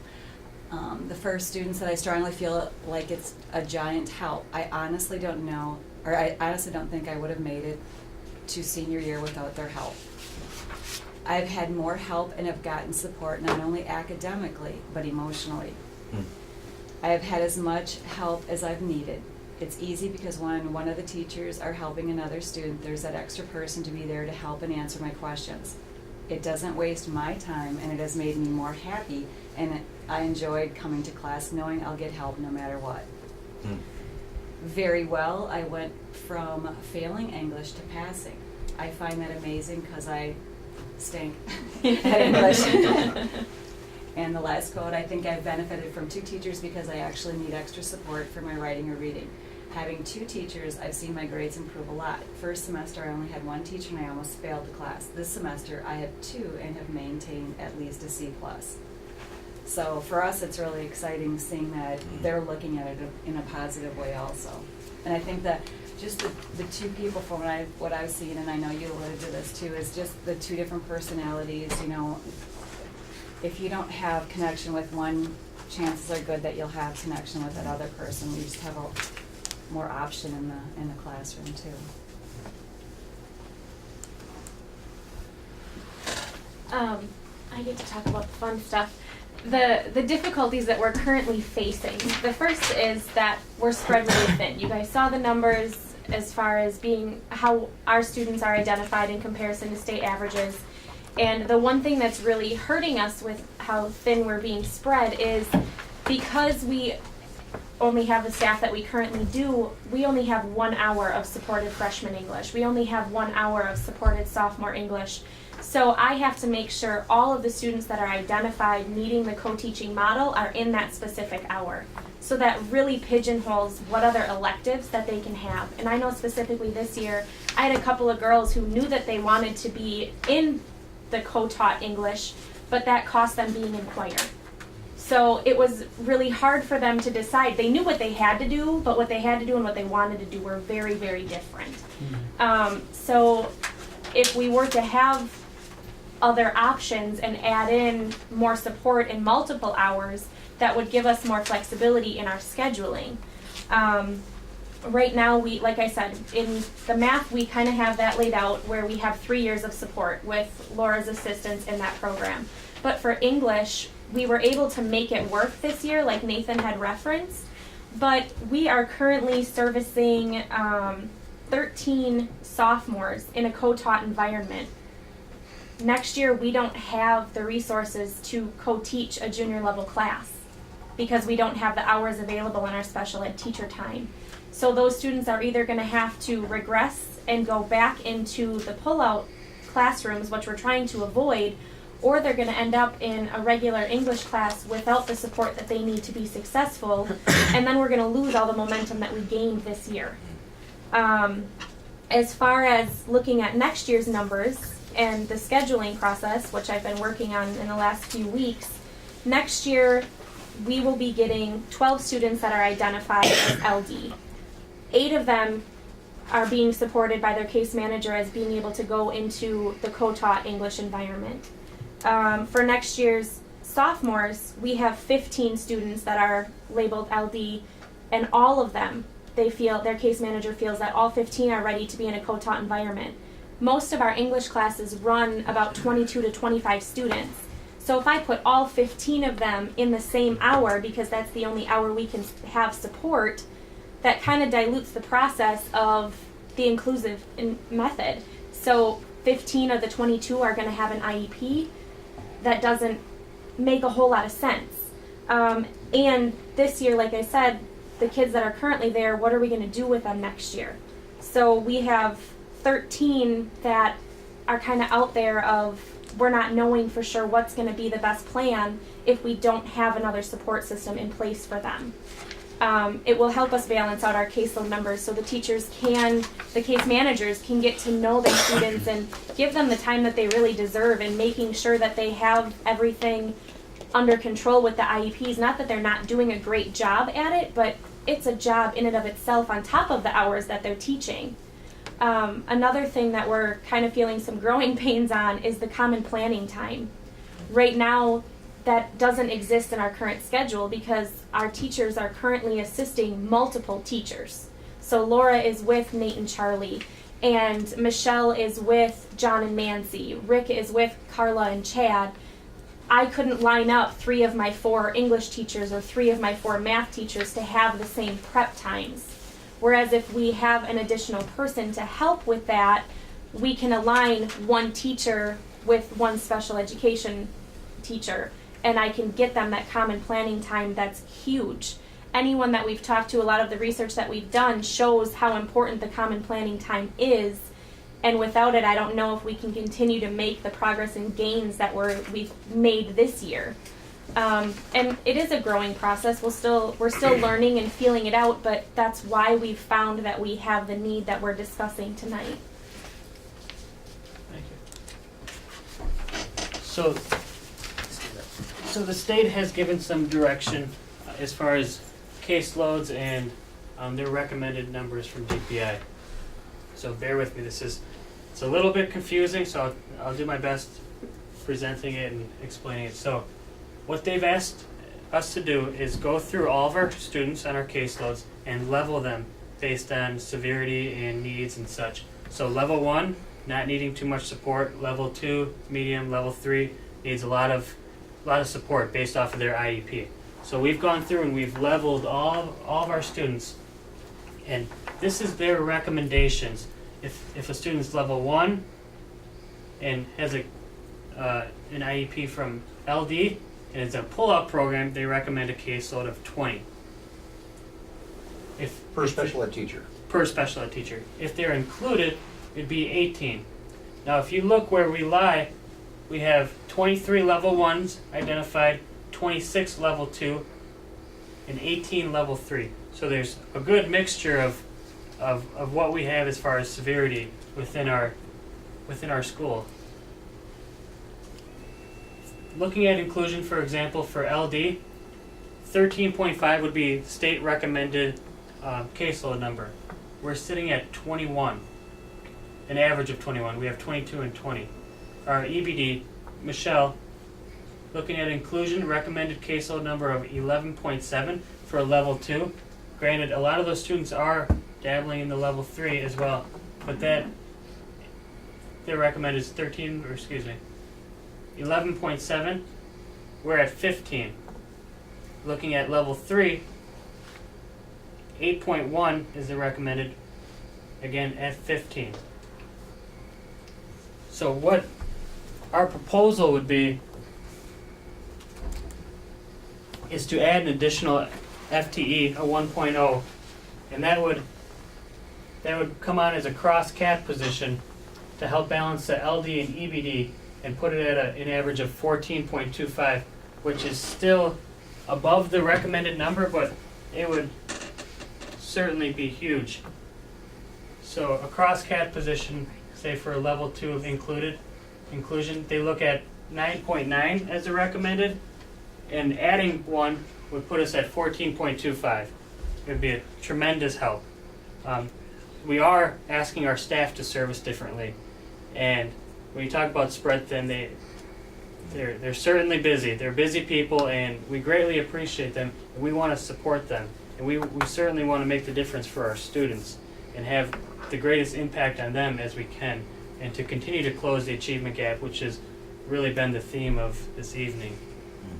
So I guess moving forward, I would ask if you have any questions. Funding for that position would come from Oh, good question. Fund 27. You know, Lynn and I have really looked into it. It would be a combination of IDEA flow-through monies and Fund 27. And, you know, she is the expert, and, you know, we've crunched numbers, and she absolutely thought that we could support it with the current budget and meet maintenance of effort within the special ed budget. So it would be completely special ed funds. Any concerns? And we've been talking about it, no? I know, so Yeah. moved. Second. Okay, so we have a motion and a second to add a cross-categorical special education teacher for the 2015-16 school year. Any comments or questions? Wayne, do you have anything? No? Okay, and all those in favor say aye. Aye. Opposed? Okay, motion carried. Thank you so much. I do want to say that there was a lot of work that went into this Oh my tonight. gosh. A Wow. ton of work. You know, you guys did a fantastic job. And Rachel, I want to tell you, you were the chiller, the cooler. They sent you to with the tough stuff, you know. And you did a great But I job. did it with a smile on my You face, did it right? with you always have a smile on your face. But this is a great thing, and Thank you so much. and you know to because we always talk about adapting to the changing needs of our students, and the fact that every one of our students in the district really deserves the best education and opportunity they can get. So this is a great thing for our students in our district. So thank you, appreciate it. Thank you. Very well done. Yeah, Thank nice you for presentation. seeing that. Yeah. yes, fantastic Good to presentation. know that our students have somebody in their corner. Awesome. Thank you very much. Thank you. And now we can work through the rest of the agenda. We're at the approving the technical. We're talking about a technical excellence higher education scholarship program recipient. Is that? It's kind of even on you. She's deferring to me. I am deferring to you. You remember back in November, I came to you and I told you that by the end of April, we would have to have this person approve a new scholarship opportunity similar to our academic excellence scholarship for a 4-year. This is to a 2-year, and you have the paperwork in front of you of who our person for that would be. And actually had a conversation with her just before Easter vacation, and she was quite grateful of the fact that she was going to have this opportunity if you approve it. They Okay. kind of gave us a point system to go off of. Sure. So that's how she got brought to the front. And with the Wisconsin one that we have every year, it's based off of GPA, and then it goes into, if there's a tie, it goes into using their ACT scores. But with the technical college, it's not always the grades that matter. So they assign point totals to using youth apprenticeship classes, youth options classes, work experience, classes that relate to what their field of study is going to be.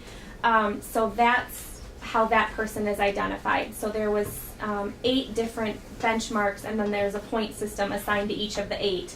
And she was the one who had the highest overall point total after all of it was considered. Fantastic.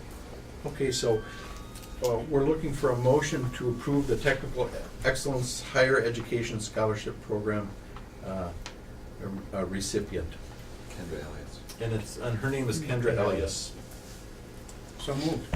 Second. Okay, so we have a motion and a second. All those in favor say aye. Aye. Opposed? Motion carried. Thank you. Thank you.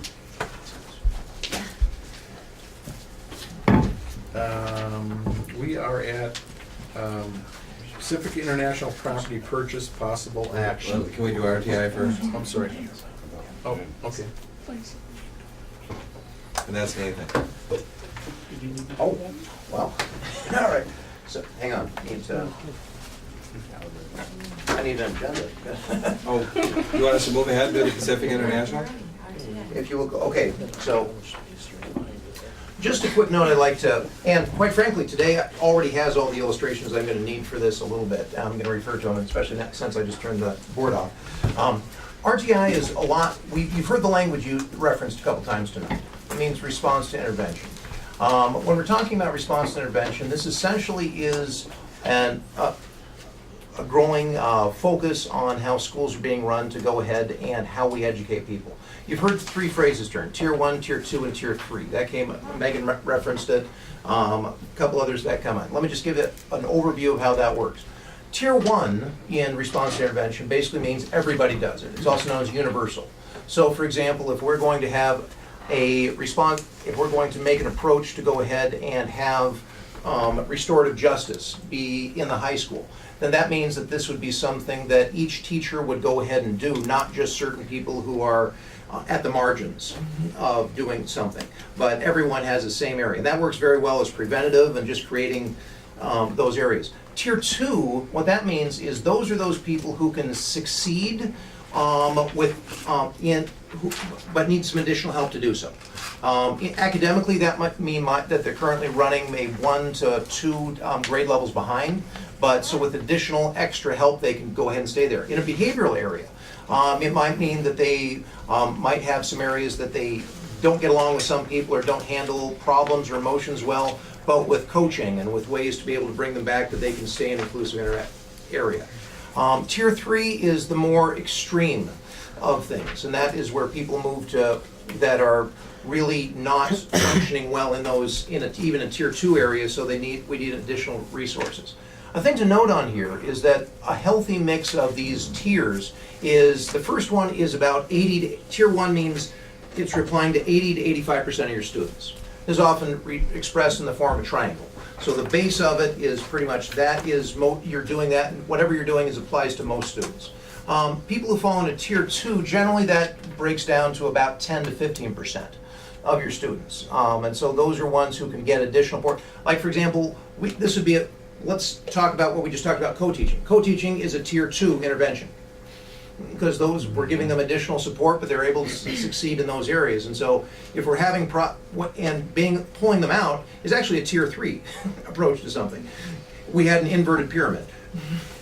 And so what we're doing is we're trying to go ahead and help, and then if there's still some people who cannot function in with that additional support in Tier 2, then we need some additional supports that move into those areas. And so the thing about RTI is that it's not just academic, behavioral, social. It can fit any number of these areas. And so this is the language we use in education.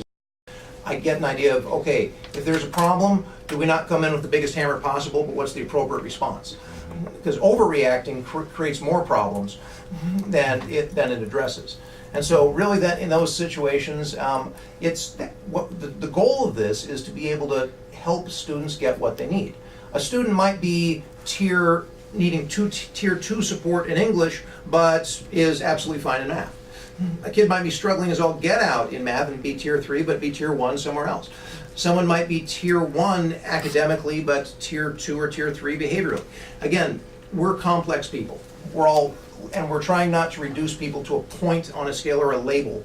But it's a way of discuss. And so really it's not, no student is a Tier 1 student. These tiers are the services we provide. These are, in reaction to a given situation. Let's use restorative justice again here.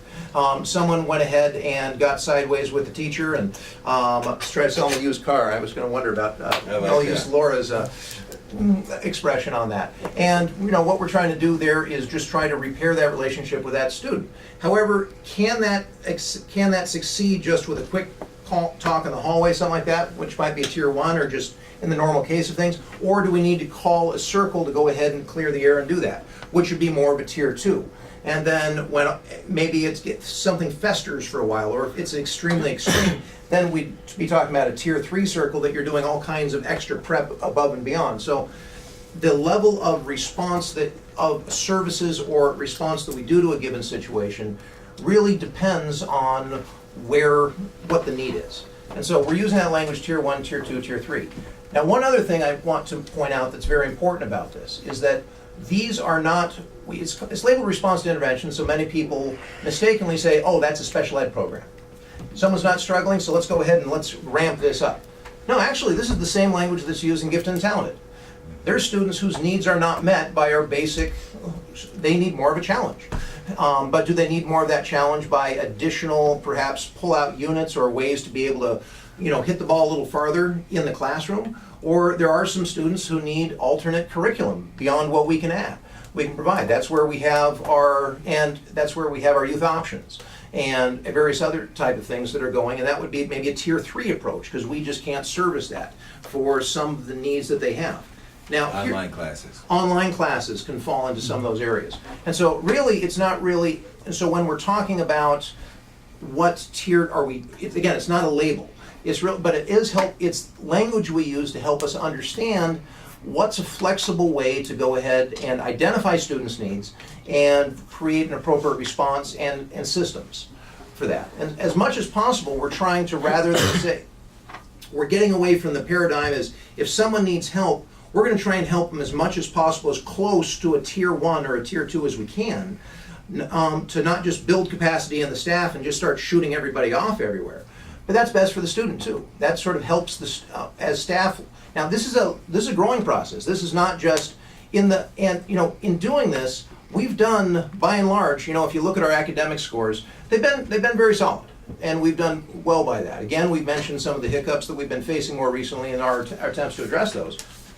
But one of these things that's a traditional is if I'm going to teach and it's the student's job to learn, yeah, you're going to be successful about with 80% of the people. Well, that's exactly what the RTI model says. If whatever I do without any adaptations, 80% of the people will do okay with it.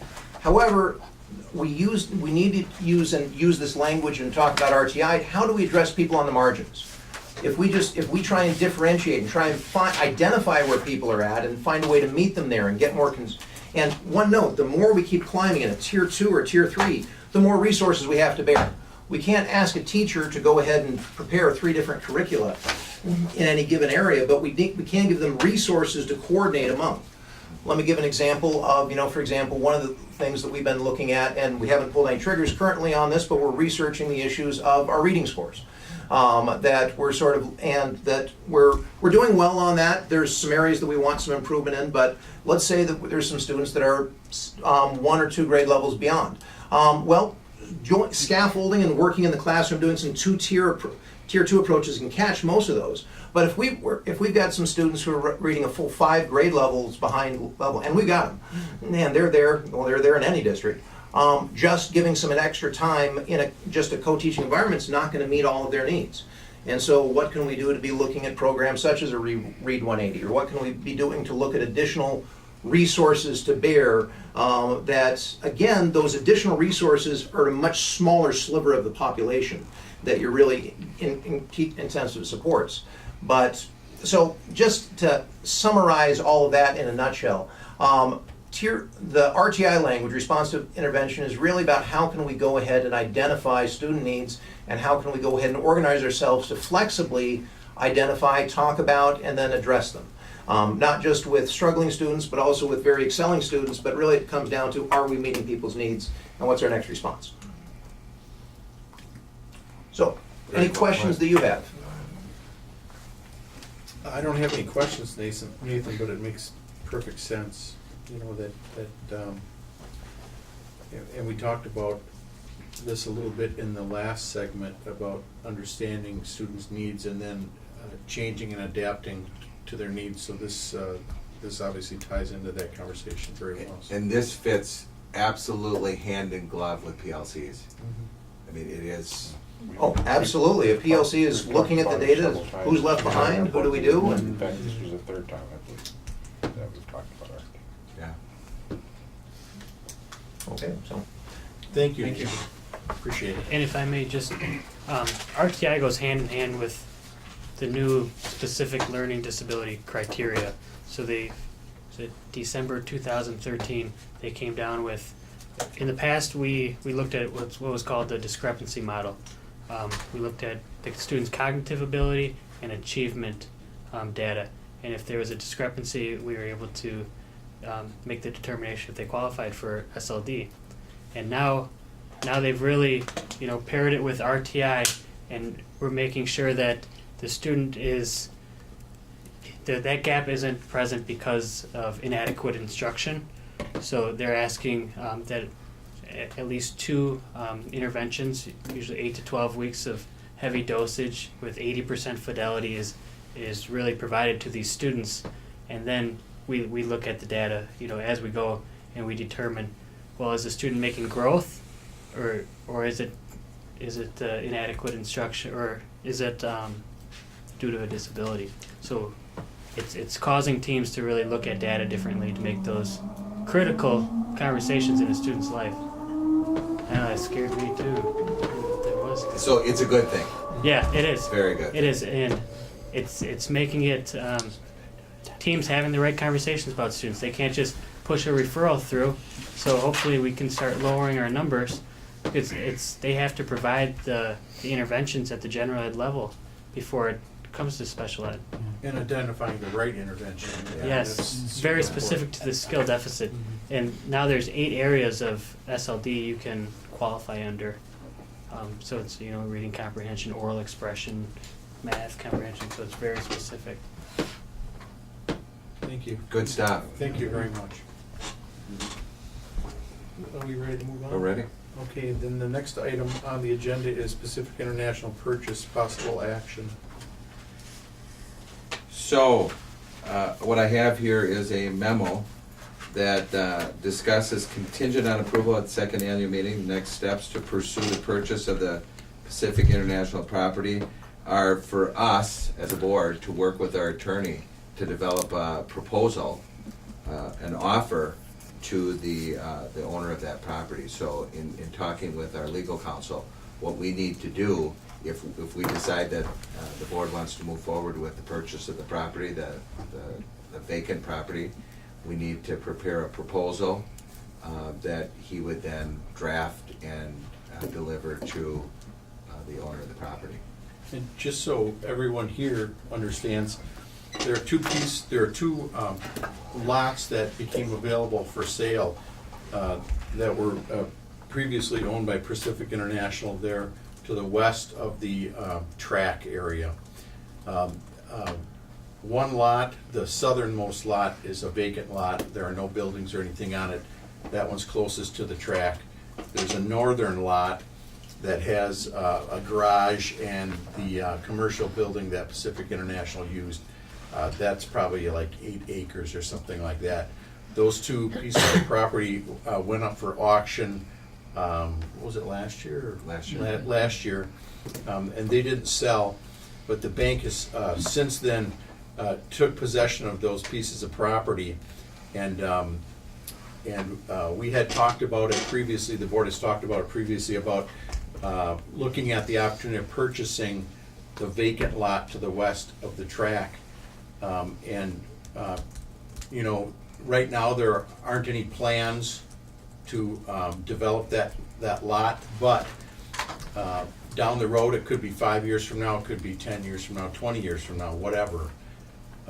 If there was ever any idea or plan or action that the district wanted to take in order to make a facilities change, which might include moving athletic fields or building additional athletic buildings or even an athletic complex, so to speak, that piece of property would be something that we might want to consider purchasing, and so that's why this is on the agenda tonight.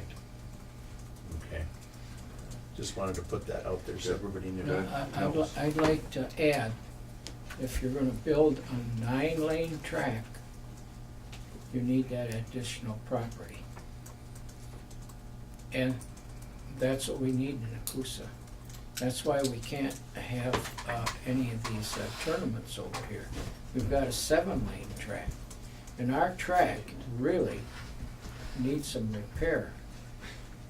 So, I think we're getting very close to building a new track. Mr. Becker came to you before us some time ago and proposed a vision for what we might do with that land over there. Good work. Don't get us hopes. If I can Now really it's a take vision. 30 seconds, what I want to do, you know, now that this has become a serious discussion, I agree with Wayne on that, is if I can, I'm working right now on forming a committee, just kind of an exploration committee, you know, to really put together a vision, define some more cost, you know, figure out how we can be as effective as possible and positively affect as many sports and groups and clubs as possible. What I would like to do, if you guys would be willing to help, is ask that you give me the names of 2 people within the district that you feel would be a good fit for that committee to help kind of create that committee, get it formed, and get some ideas together so that we can start to get the actual ball rolling a little bit and creating a true vision rather than I don't want anybody to think that it's just mine by any means. I want it to be a district-wide and even community-wide vision, and so that we can create some solid plans and hopefully move forward in fundraising efforts and other things with that. One of the things that he proposed some time ago was if we expanded or rebuilt the track, we would need more space on the west end of that track for bleachers. Right now, the track is almost right on our borderline, Right. and there's no space to add any additional bleachers over on that side. By purchasing this property, we would have that capability then. Well, I already been over there and measured it. We have 15 feet Right. between the edge of the track and the property line right now. Well, that isn't enough. No. There are city ordinances, and you have to abide by those. So, I think, believe it or not, you better move on it. There was a guy over there looking at it today. So, I know we have a great chance to pull this off right now, and I think we should get on it. So what do we need to do? I don't think we need any kind of vote tonight, do we? Because the next step would be what? Work with our attorney? Well, I mean, Put an offer together? yeah, you guys would have to, if you want me to move forward, we need a motion to put in an offer. And then you're gonna come up with Then I'll work with the attorney, Lynn, and I'll come work up with a the price? Well, you would have to I think set that. We did talk about that, I think, Okay. a little bit at the last meeting, Yeah. but sure, we can. So that would be part of the motion, is that what you're saying? Correct. A motion to put together an offer. Not to exceed. Okay. Well, I need to see that in it too. I've negotiated every piece of property in this school district. And you have to have a little flexibility. Sometimes it's only a couple $1,000. And I think we have the ability here to do that. Get an offer, bring it back, and if we aren't satisfied with it, just say no. And maybe we can continue the negotiating. That's how we got a lot of this property. They've They've given us a number. Bank has already given us a number that they Yeah. want for that property, so it's at our point now to make a counter offer to that. Yeah. To that number, and that's what the motion we're gonna be making tonight is a counter offer to their proposal. So we need a motion then. Cause he gave us a number. That's right. You know, On both pieces, in right? open session. Yeah, they gave us a number on both pieces of property. I think it was, maybe it was even a range, I don't remember exactly, I don't have the paper with me, but,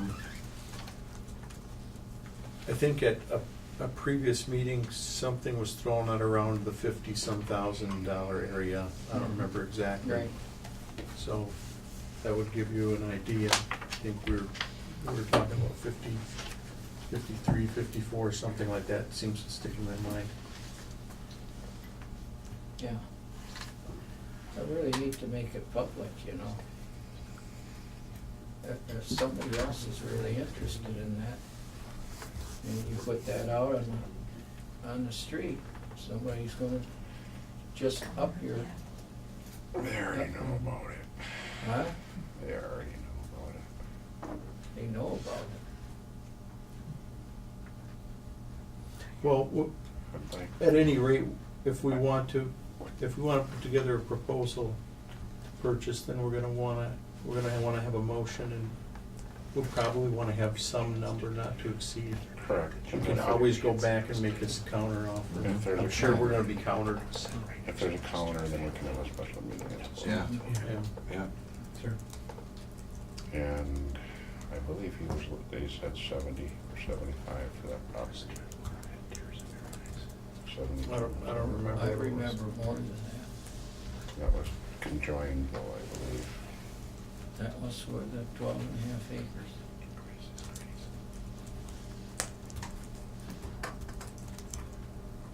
Doug, I guess my thought is to make an offer of $60,000. Not to exceed. That's my thought, just based upon roughly $3,000 per acre. Is that correct? No. It's 11 point something acres, I think, yeah. How is that zoned right now? Commercial. Commercial. That's the other risk that we face here, is if some other venture bought that property, we could see something else put up in between our schools. If the school district purchased that property and used it for school development, would the zoning have to change on it? I would think we need to check on that. I would think that, yeah. But we want to use it for school purposes, and I think we would change it. I think that's something that should be checked out, what the process is of, if the zoning has to change on that, because if you buy the property, then all of a sudden the zoning can't be changed, or it won't be changed. The dreams go down the. That can be a drain. contingency. We can put that as a condition, It's easier to go from Condition, commercial yeah. back. Yeah. It's Yeah. not easy to go from yeah. Residential to commercial. residential to commercial, so usually that rezoning to non-commercial isn't as big a deal, and they're usually forgiving once we go. But that's a very good point, Mr. Combs. Thank you. You know, the property, when we built the new middle school over there, that whole piece of property, we got it from Elsie Kermroy for $30,000.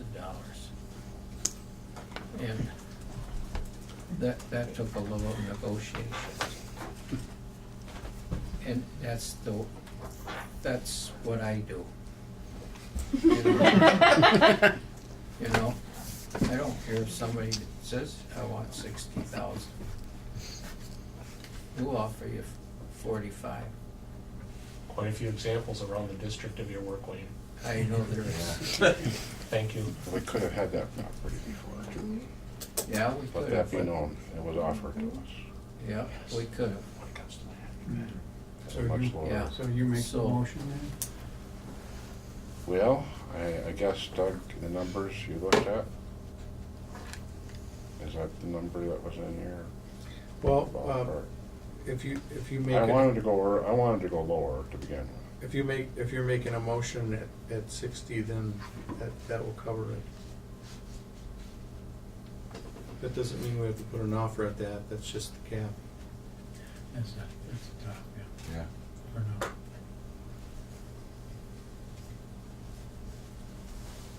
Yeah, I think that's very reasonable for that property. It's nothing but 11.5 acres of just a field. Mhm. It really has no value, really. Not in the current conditions right here in Nekoosa. But it does have a different value than the middle school property had originally, in the fact that it's got an improved street. Yeah. That's true. Yeah. Sewer Yeah. water. Yeah. Yeah. So Brian, are you making a motion? I made a motion. Okay, so we have a motion at 60,000. I'll second that. Okay, we have a motion and a second. Any comments or discussion? No, that's fine. Okay, all those in favor say aye. Aye. Opposed? Okay, motion carried.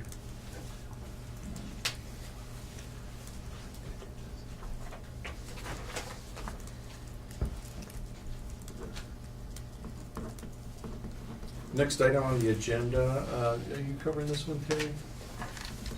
Board of Education. letter You bet I am. So in State your, budget resolution. and I think you have both of them in your packet. Mhm. So what we want to do is we want to inform our community, and I'm just gonna read it out loud real quick. Dear Nekoosa School District parents, guardians, and community members, and this relates back to the work right now at the state level. So we want to inform our community members what's at stake with the current budget proposal that's on the table. And our hope is that we can enlist the help of our community, at least keep them up to speed on what's happening and what the district is at stake, perhaps to lose if things don't change. So we are grateful for the strong support Nekoosa Schools receives from our community. Today, we are writing to provide you with important information about your school district and to ask for your help. Over the past 4 years, the state has made significant changes in terms of how Wisconsin public schools operate. We have worked diligently to incorporate the state mandated changes that have been part of the last 2 state budgets. Thankfully, the Nekoosa School District has a tradition of success and has been well supported by the Nekoosa community. However, we are at a crossroads with Governor Walker's K-12 education budget proposal that is part of the 15-17 state budget. The budget proposal contains provisions that negatively affect our district and every district in the state of Wisconsin in terms of school funding. These proposals include Governor Walker's current proposal to cut $150 per student, which would reduce educational opportunities for our students by $187,800. Expanding the school voucher program, which takes public school aid and gives it to participating private schools, essentially expanding taxpayer subsidies to private schools. This reduces state funding for all public schools right off the top. Funding $211.2 million to increase the misnamed school levy tax credit. Schools do not receive this money. It is given to the municipalities and adds no resources to schools. We are reaching out to you as parents, community members, and leaders who want the best for the youth in the Nekoosa School District. It is well documented that local schools have a profound impact on local economic development, home values, and the quality of life in their community. There is another way you can help us. Please consider reaching out to Governor Walker, local state lawmakers, and the Wisconsin Joint Finance Committee to express your thoughts about the impact of the state budget on the Nekoosa School District. So, then included in that is the information that folks can emails representatives, co-chairs of the Joint Finance Committee, and vice chairs of the Joint Finance Committee. And then we end with the Nekoosa School District is asking Governor Walker and the Wisconsin legislature to eliminate the $150 per pupil funding cut and provide for a reasonable increase to public school funding over the next 2 years. In the recent past, it was common for the state to provide us with yearly increases of over $250 per pupil. The students in the Nekoosa School District have benefited greatly from the supports of parents and community members. We want this positive tradition to continue, and you can be assured that our goal is to provide the highest quality education to the children of Nekoosa. Signed, the board. So that would go out to the community. And then also is a resolution that would go to the state, signed by you,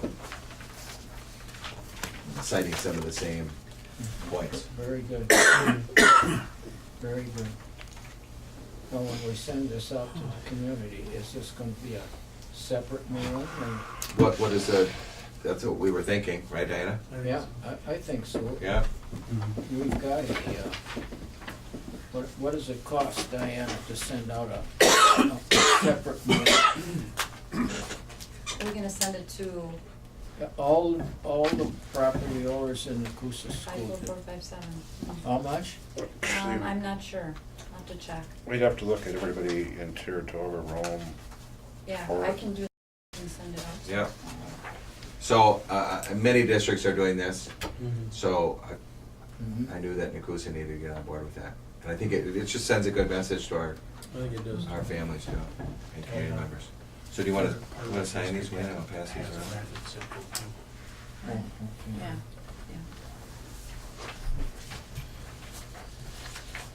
We as a board definitely want our representatives to know and understand our feelings. Yeah. Absolutely. Thanks for putting that together. You bet.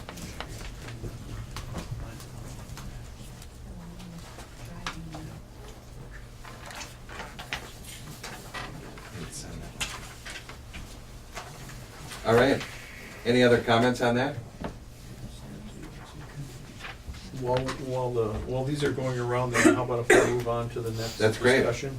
And that is the school forest discussion. Yes.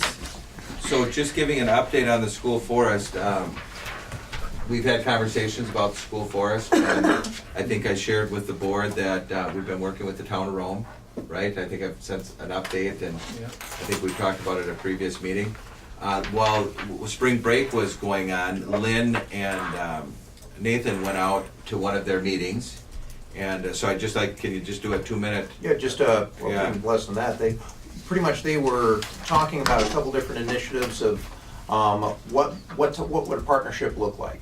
In a nutshell, that we propose that they create a parking lot at this time to go ahead and allow bus traffic. If we're going to use that particular piece of property, it's going to involve busing to get people there. And so we talked about some of the opportunities that could be educationally used for that area, but they are looking into the area at their cost to go ahead and create a parking lot and that would be clearing the area as well as putting gravel down. And then developing this over the course of several years. For example, right now, working with Dave Osterbrink at the high school, he has a potential class, and Rachel's gone, so I don't know if it populated or not, but for civic engineering, they've already got the software that they could go ahead and lay out trails. We could work with environmentalist class to go ahead and identify what are places of interest that would want to route trails to. They would do the surveying of the property, and then whatever development we do that in conjunction with hands-on learning for our students. And so that could be not just developing trails from an engineering perspective, but perhaps using artistic to go ahead and create a garden of some sort, or expand into some area there. Doing some construction. Town of Rome approached this as a possibility of, creating some areas for Players Theater to come, and just creating some areas that we could. And we've had some conversations. If it does produce trails in the future, and they could work with local snowmobile things to groom those and create snowshoeing or cross country bike trails in those areas to be able to give back to the town of Rome and allow them to be able to use the developed property.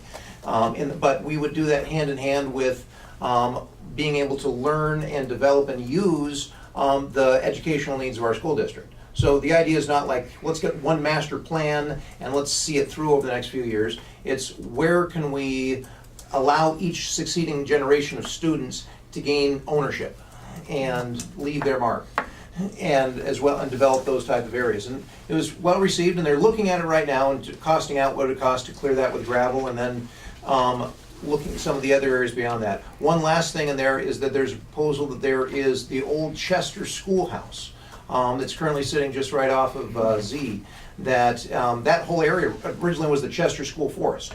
And they're looking at the potential, the person who currently owns that schoolhouse basically wants it moved. He wants to level the area and put up a pole shed, and so he's offered that to the town of Rome.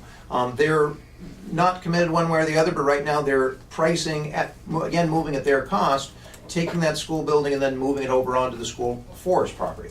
And if that was, and then restoring it and looking at various grants that could work with that. But in that event, that would be a shelter, or again, that schoolhouse could continue being a schoolhouse, and an outdoor learning center, or whatever else it may be, for developing that. And so partnerships as far as areas to develop that area, as far as from educational perspectives, from civic perspectives, and find something that works for both of us. So preliminary discussions, but well received. So an update from that then is, I received a contact, actually, the town of Rome has been pretty aggressive. And I think it was last Monday, or was it the week of spring break, that they were getting some quotes on the moving of the Chester School? That was spring break. Mm-hmm. So they had quotes $16,000 to $23,000, and they are meeting this Thursday with our blessing. They'd like to move forward with moving that schoolhouse to the property. So I contacted Steve Grant, and we just haven't had time to touch base on that, but Steve Grant, who works with the Department of Natural Resources, he's going to be meeting with me out there next Tuesday, and we're going to map out, and some town of Rome officials, to look at the best place for that parking lot and the school building. So it's exciting. The one question that we need to answer yet is, certainly this is a partnership. We're not just going to expect the town of Rome to do everything, but certainly there's going to be opportunities in that move, that the ceiling and the roof probably will be pretty beat up in the move. So there's going to be a project where they're hoping that we would be a part of restoring.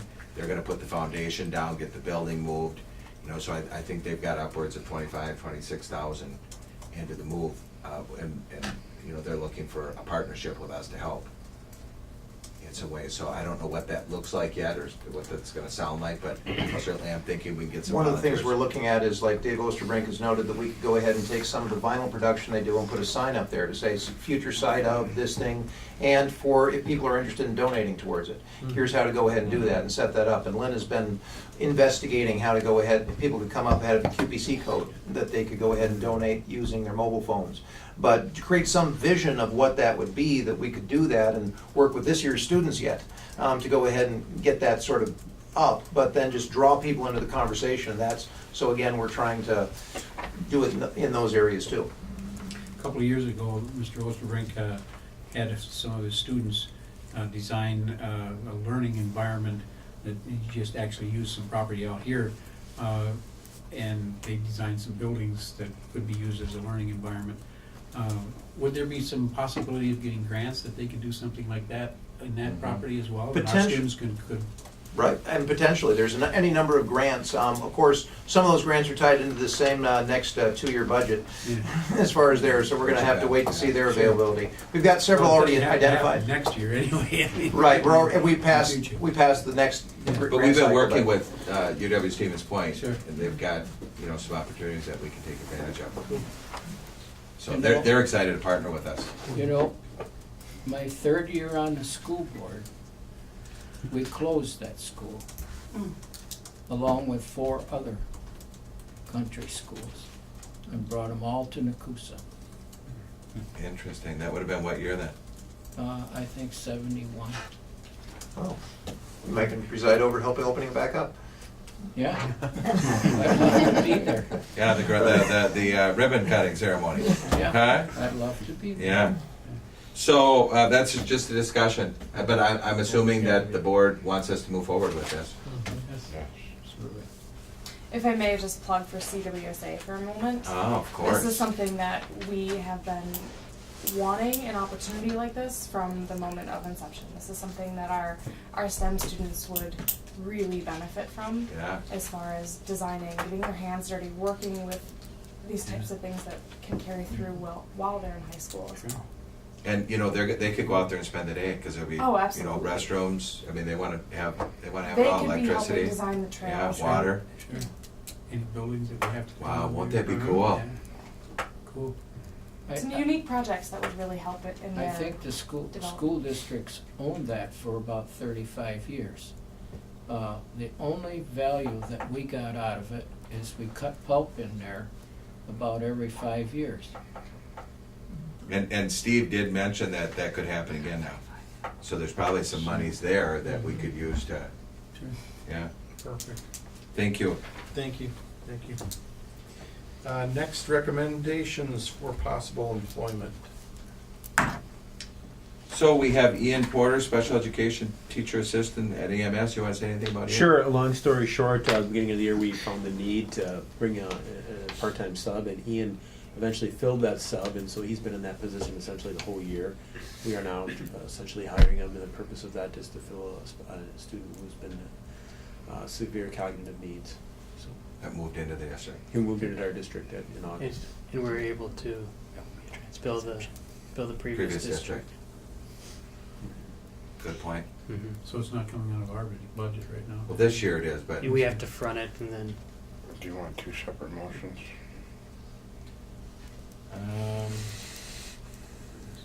I don't think we do. I don't think you do. And then we've got Telma Diaz. And Keith, you want to just talk a little bit about how that position came about? Sure. Well, the position has actually been in existence for a while, but what happened was the person who was in it at the beginning of the year after Mrs. Moore, Jen Moore, had left the district, we used the person who was in that role in a different capacity. She did very well and is still in that capacity, and that left then this position open when Bridget Miller was brought into the ESL coordinator teacher role. And so really neither the position nor the person filling it are new. So Telma is, if you remember, on leave from the district. Last year she had been planning to move to Detroit. Those had fallen through, but then when we found out, we had already made all the arrangements for, we didn't have a need for her in any of our, we had no position available for her. We now do. And she is doing an excellent job in this role and doing a I've seen her lot of working, translation work for us that is absolutely necessary. So, and translating documents to be sending home. And I think she is going to fill as a vital link between us and our, not only our English language learners, but the families of our English language learners. So I think this will be Huge an need. excellent match. Yeah. All right, and then the last one I just passed around. As you know, we've been working on filling the buildings and grounds supervisor. So we just finished up with Lynn's dad passing. I've had to help finish this up, and Lynn met with a team, an interview team last week, and interviewed, I think we had, was it 6 or 8? 8 candidates, very good candidates. And the person that rose to the top is Steve Hersberg. And he is, just to talk a little bit about his education, state indentured journeyman on a 92. He's got an associate's degree in machine tool, which he received in 1988. He went to Mid-State, graduated from Lincoln High School in 1986.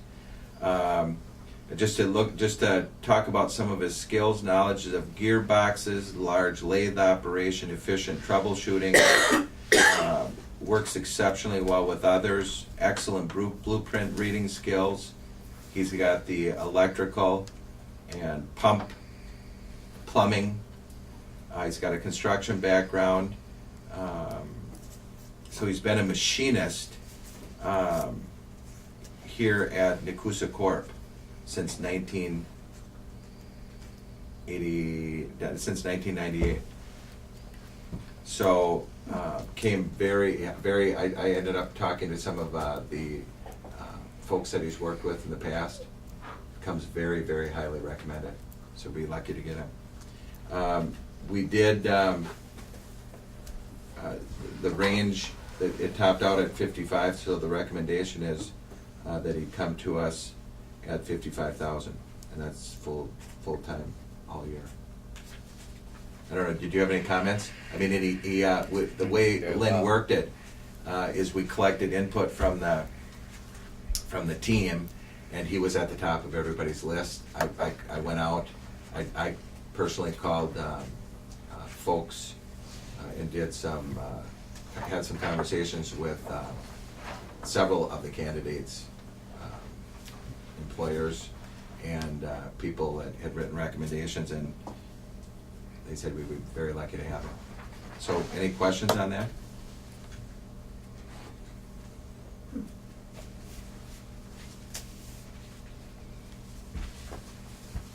you have any questions, Dave? I'm good. Brian, do you have any questions? No questions. Wayne? No questions. Okay, then we're looking for a motion to accept the possible employment for the special education teacher assistant at EMS, the English language learner teacher assistant at Humke and EMS, and our building and grounds supervisor positions. So do I have a motion to accept these individuals to fill those positions? So moved. Okay, I have a motion. Do I have a second? I'll second that. Okay, I have a motion and a second. All those in favor say aye. Aye. Opposed? Motion carried. Thank you. And then, Mike, you want to talk about Rick? I don't have a letter on it. Did you get a letter from him? I received an email, Yeah. which did I put it in your board packet? Yes. Yeah. Is it in there? He's gonna type a letter a little bit later. Do we act on an email? Depends upon what it. Yeah, I saw it. I think we should look at the letter.